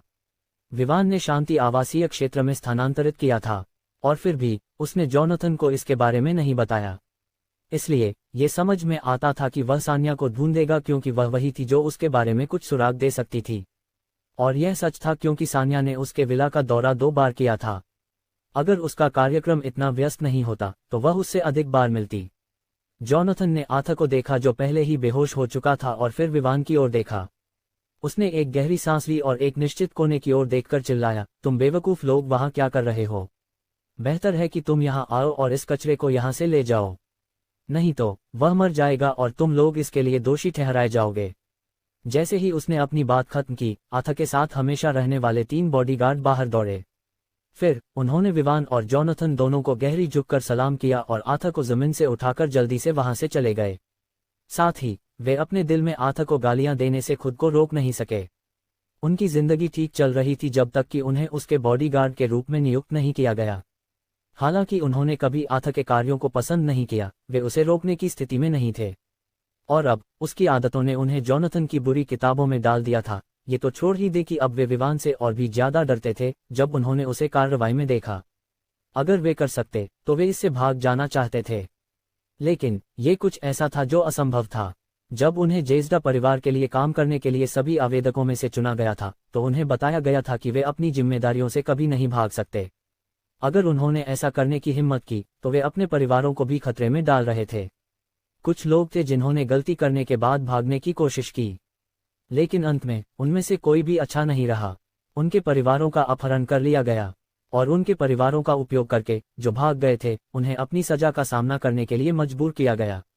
और उन्होंने आथा को उस निर्दयी पिटाई से बचाने में अपनी जिम्मेदारी में असफलता पाई। इस समय उन्हें बस यहाँ जो हुआ उसका पूरा रिपोर्ट देना होगा। हालांकि उन्हें अभी भी सजा मिलेगी, वे उम्मीद कर रहे थे कि उनकी सजा कम की जाएगी। विवान ने बिना कुछ कहे उन्हें जाते हुए देखा। जहां तक उस व्यक्ति का सवाल है जिसने कैटलीन को थप्पड़ मारा था, उस आदमी से जोनाथन को निपटना होगा। वह अब उन शेयरों के मुद्दे में रुचि रखता था जो जोनाथन उसे हस्तांतरित करने का इरादा रखता था। जोनाथन ने उसके विचारों को समझते हुए एक गहरी सांस ली और अपनी कार का दरवाजा खोलने के लिए आगे बढ़ा। फिर उसने डैशबोर्ड पर रखे कुछ दस्तावेज निकाले और उन्हें विवान को दे दिए। वास्तव में वह इन शेयरों को छोड़ने के लिए अनिच्छुक था, लेकिन उसके पास कोई विकल्प नहीं था क्योंकि उसने विवान को देने का वादा किया था। ये शेयर वही थे जो उसके पास थे। उसने उन्हें प्राप्त करने के लिए कड़ी मेहनत की थी। दूसरे शब्दों में ये जेज़्डा परिवार से संबंधित नहीं थे। हालांकि वह विवान को शेयर दे रहा था, इसका मतलब यह नहीं था कि वह उसे अपने पास के सभी शेयर दे रहा था। अंत में वह विवान के लिए काम नहीं कर रहा था, इसलिए वह केवल वही न्यूनतम शेयर देने वाला था जो वह दे सकता था, और वह भी उन कंपनियों से जो उसके पास सबसे अच्छे शेयर नहीं थे। लेकिन फिर भी उसे इस बात का दुख था कि उसे इन शेयरों को छोड़ना पड़ेगा जो उसके पास थे। विवान को जोनाथन के विचारों या भावनाओं की परवाह नहीं थी। इस समय उसके मन में यह था कि क्या सिस्टम वास्तव में उसे मिलने वाले शेयरों को गुना करेगा या नहीं। अगर यह गुना होने वाला था तो ये कुछ ऐसा था जिससे वह खुश होता, लेकिन अगर गुणक प्रभाव यहाँ लागू नहीं होता तो वह सिस्टम से बहुत निराश होता। आखिरकार वह उन शेयरों का उपयोग करके आसमान की ऊंचाइयों तक पहुंचने का इरादा रखता था जो जोनाथन उसे दे रहा था। उसने दस्तावेज को बड़ी उम्मीद के साथ पढ़ा। उसी समय जोनाथन ने उन शेयरों के बारे में बात की जो वह उसे दे रहा था। मैं तुम्हें जो शेयर दे रहा हूं वे कालमंड एंटरटेनमेंट कंपनी के हैं। हालांकि यह उस दागी के द्वारा सान्या को दिए गए दरोज के मुकाबले बड़ा नहीं है, ये भी बुरा नहीं है। इसकी कुल संपत्ति $70 बिलियन है। मैं वर्तमान में उस कंपनी के 20% शेयर रखता हूं, इसलिए मैं तुम्हें इसका आधा 10% दे रहा हूं। ये पर्याप्त होना चाहिए, है ना? जोनाथन ने अंत में पूछा। विवान ने दस्तावेज को पढ़ा। चूंकि उसे पता था कि उसे सिस्टम द्वारा एक कंपनी से पुरस्कृत किया जा सकता है, उसने वहां की कंपनियों पर ध्यान दिया था। इसलिए वह कालमंड के बारे में भी जानता था। हालांकि इसे देश की शीर्ष एंटरटेनमेंट कंपनियों में नहीं गिना जा सकता, ये एक मध्य स्तर की कंपनी थी। जोनाथन से प्राप्त 10% शेयर का मतलब था कि उसे $7 बिलियन मिल रहे हैं। हालांकि यह बुरा नहीं था, ये देखते हुए कि ये केवल जोनाथन द्वारा उसे अपनी मां के साथ समस्या से बाहर निकलने के लिए उपयोग करने के लिए दी गई मुआवजा थी। विवान इससे थोड़ा असंतुष्ट था।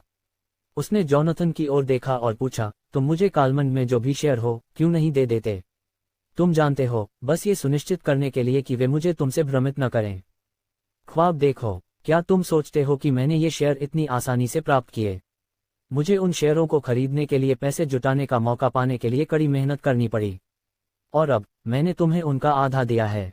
जॉनथन विवान की लालच से तुरंत नाराज हो गया। अगर वह कर सकता तो वह निश्चित रूप से विवान को पीट देता। उसने अपनी संपत्ति को जमा करने के लिए कड़ी मेहनत की थी जो जेजडा परिवार से संबंधित नहीं थी। उसने बहुत पहले शुरू किया था और यह उसकी तेज बुद्धि के कारण था कि उसने शेयर प्राप्त किए थे। उसे विवान को केवल अनिता के सवालों से निपटने के लिए एक तुच्छ कारण के लिए उन्हें देना वास्तव में उसके दिल को दुखाता था। लेकिन उसे पता था कि शायद भविष्य में उसे विवान पर किसी चीज के लिए निर्भर रहना पड़ सकता है। इसलिए उसने इसे अपने लिए एक निवेश के रूप में सोचने का फैसला किया। विवान ने साइड किया। उसने उम्मीद की थी कि जॉनथन इस पर सहमत नहीं होगा, लेकिन फिर भी उसने कम से कम कुछ अरब डॉलर के शेयर प्राप्त किए थे जो उसे जैक्सन एंटरप्राइज की दीर्घकालिक स्थापना में मदद करेंगे। अब उसके लिए दस्तावेज पर हस्ताक्षर करने का समय था और देखना था कि क्या सिस्टम उन शेयरों को गुना करने वाला था जो उसने प्राप्त किए थे या नहीं। उसने जॉनथन की ओर देखा और पूछा, तुमने मुझे दस्तावेज दिया लेकिन इस चीज पर हस्ताक्षर करने के लिए मुझे पेन नहीं दिया। जॉनथन के होंठ उस समय हिले, लेकिन फिर भी उसने कार से एक पेन निकाला और विवान को दे दिया। विवान ने कागज के नीचे अपने हस्ताक्षर करते हुए मुस्कुराया। जैसे ही उसने ये किया, एक सिस्टम प्रॉम्प्ट प्रकट हुआ। जैसे ही उसने अपनी आंखों के सामने प्रकट हुए प्रॉम्प्ट को पढ़ा, उसकी मुस्कान और भी चौड़ी हो गई। आपको कलमंड एंटरटेनमेंट कंपनी के 10% शेयर मिले हैं। गुणक लागू किया गया। आपको कलमंड एंटरटेनमेंट कंपनी के 90% शेयर मिलते हैं। आपको द रोज एंटरटेनमेंट कंपनी के 88% शेयर मिलते हैं। इन दो सिस्टम प्रॉम्प्ट्स को देखकर विवान पूरी तरह से उत्साहित हो गया। वह उम्मीद कर रहा था कि उसे मिले शेयरों का गुणनफल नहीं होगा, लेकिन जो आश्चर्य उसे मिला वह उससे कहीं बड़ा था। कलमंड एंटरटेनमेंट कंपनी के 10% शेयरों के बजाय अब वह इसके 100% शेयरों का मालिक था। दूसरे शब्दों में, कंपनी अब पूरी तरह से उसके नियंत्रण में थी। फिर जो चीज उसे सबसे ज्यादा उत्साहित कर रही थी वह थी द रोज एंटरटेनमेंट कंपनी के 88% शेयरों का मिलना। द रोज एक कंपनी थी जो कलमंड से बड़ी थी, और इसलिए यह स्पष्ट था कि उसे मिले 88% शेयरों का मूल्य कलमंड के 90% शेयरों से अधिक था।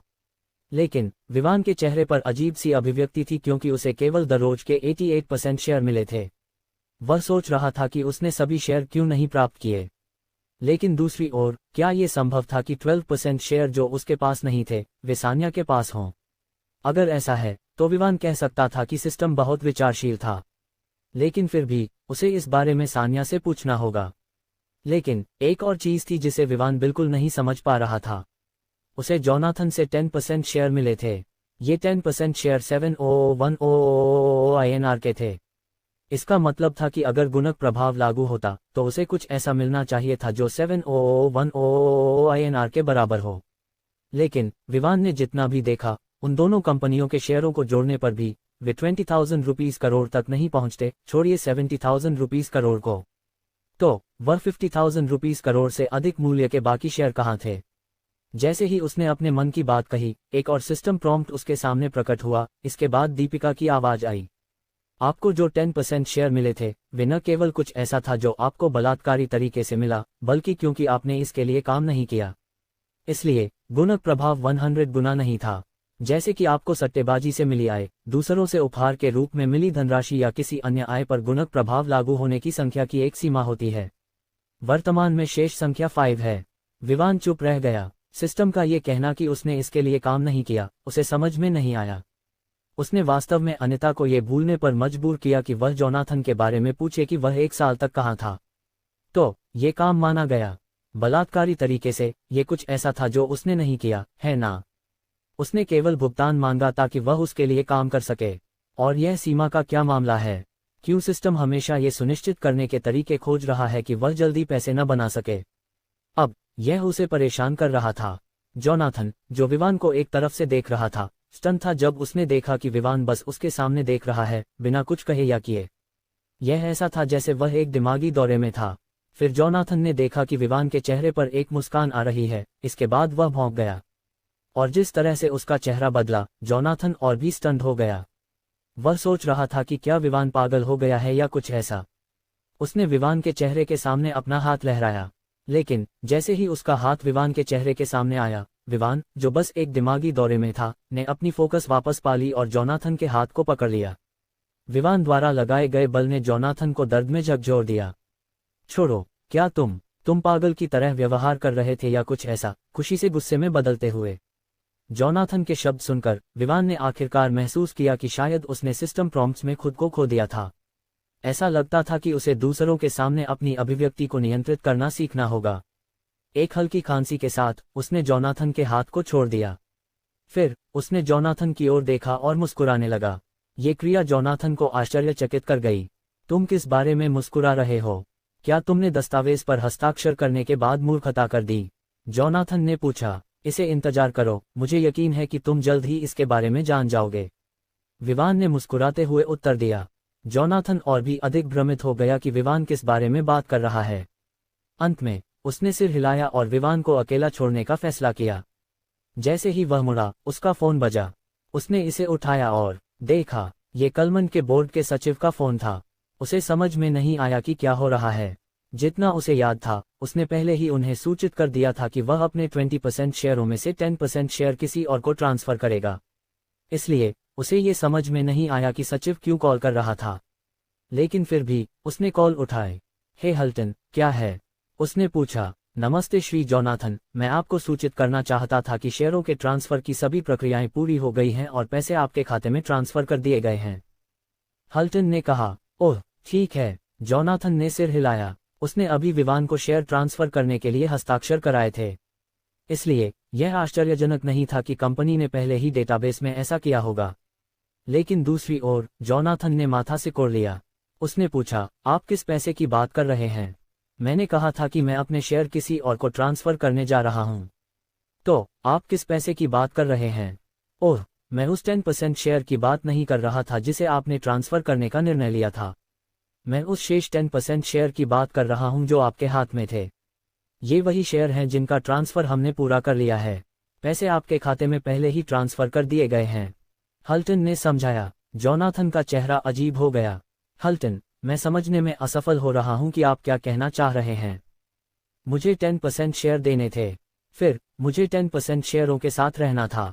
तो ये सब शेयर बेचने के बारे में क्या है? ओह, क्या आपने नहीं कहा था कि आप अपने हाथ में सभी शेयर बेचने जा रहे हैं? बोर्ड के अन्य सभी सदस्यों ने भी अपने हाथ में मौजूद शेयर बेच दिए हैं, हल्टन ने कहा। लेकिन इस बार वह भी जोनाथन की प्रतिक्रिया से भ्रमित था। जोनाथन दूसरी ओर गुस्से में था। वह मेहनत कर रहा था ताकि वह और अधिक शेयर प्राप्त कर सके। कब से उसने ये तय किया कि वह अपने शेयर बेचना चाहता है? अब उसे बताया जा रहा था कि उसने इस पर सहमति दी थी। ये पूरी तरह से तर्कहीन था। क्या ये संभव था कि अन्य बोर्ड के सदस्यों ने इस पर सहमति दी और सोचा कि उसने भी सहमति दी है?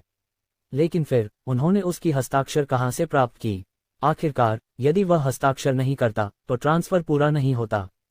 हमने शेयर बेचने पर कब सहमति दी? मुझे लगता है कि मैं इस बारे में भूल गया हूं। हाल ही में मेरे दिमाग में बहुत कुछ चल रहा है, जोनाथन ने पूछा। वह जानता था कि अगर वह ये कहना जारी रखता कि उसने इस पर सहमति नहीं दी तो दूसरी पार्टी उसे पागल समझेगी।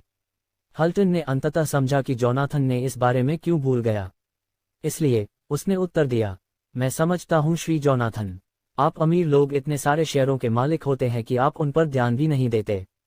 इसलिए मैं समझता हूं। समझना तुम्हारा सिर, कब मैंने इतने सारे शेयर रखे? मेरे पास केवल कुछ ही हैं और मैं उन्हें बेचने के लिए बिल्कुल भी इच्छुक नहीं हूं। उन्हें भूल जाना, मैं हर बार उनके बारे में सोचता हूं जब मैं कर सकता हूं। जोनाथन ने अपने मन में चिल्लाया। ये कल ही था जब आपने उन दस्तावेजों पर हस्ताक्षर किए थे जो बताते हैं कि आपने अपने शेयर बेचने पर सहमति दी थी, हल्टन ने याद दिलाया। तब जोनाथन को याद आया कि पिछले दिन वह वास्तव में अन्य शेयरधारकों के साथ एक बैठक में था। उस समय उसने उन बातों पर ज्यादा ध्यान नहीं दिया जो वे कह रहे थे। बैठक के अंत में उन्होंने एक दस्तावेज वितरित किया जिसे हर एक शेयरधारक ने हस्ताक्षर किया। उसने प्रवाह का पालन किया और दस्तावेज पर हस्ताक्षर कर दिए, लेकिन उसने कभी भी दस्तावेज की सामग्री नहीं पढ़ी। जोनाथन की आंखें अविश्वास में चौड़ी हो गईं जब उसने ये याद किया। अब उसे इस बारे में क्या कहना था? उसे मजबूर नहीं किया गया, उसे इसे पढ़ने से नहीं रोका गया और न ही उसे बताया गया कि उसे दूसरों की बात सुनने से रोका गया। अंत में वह केवल सिर हिलाकर निराशा की एक सांस छोड़ सकता था। फिर उसने कुछ सोचा और पूछा, वैसे शेयर कौन खरीद रहा है? वह ये जानना चाहता था ताकि शायद वह दूसरी पार्टी को मनाने में सक्षम हो सके कि वह उसे शेयर बेचे। शायद वह दूसरी पार्टी से और अधिक शेयर खरीद सके। जो शेयर खरीदा है वह श्री विवान, हाँ श्री विवान यही है। हल्टन ने उत्तर दिया, श्री विवान। जैसे ही जोनाथन ने उस नाम को कहा, उसने विवान की ओर देखा जो अभी भी अपने चेहरे पर मुस्कान लिए खड़ा था। उस क्षण जोनाथन ने समझा कि यह विवान है जो शेयर खरीद रहा है। तू कमीना, जोनाथन ने जोर से चिल्लाया।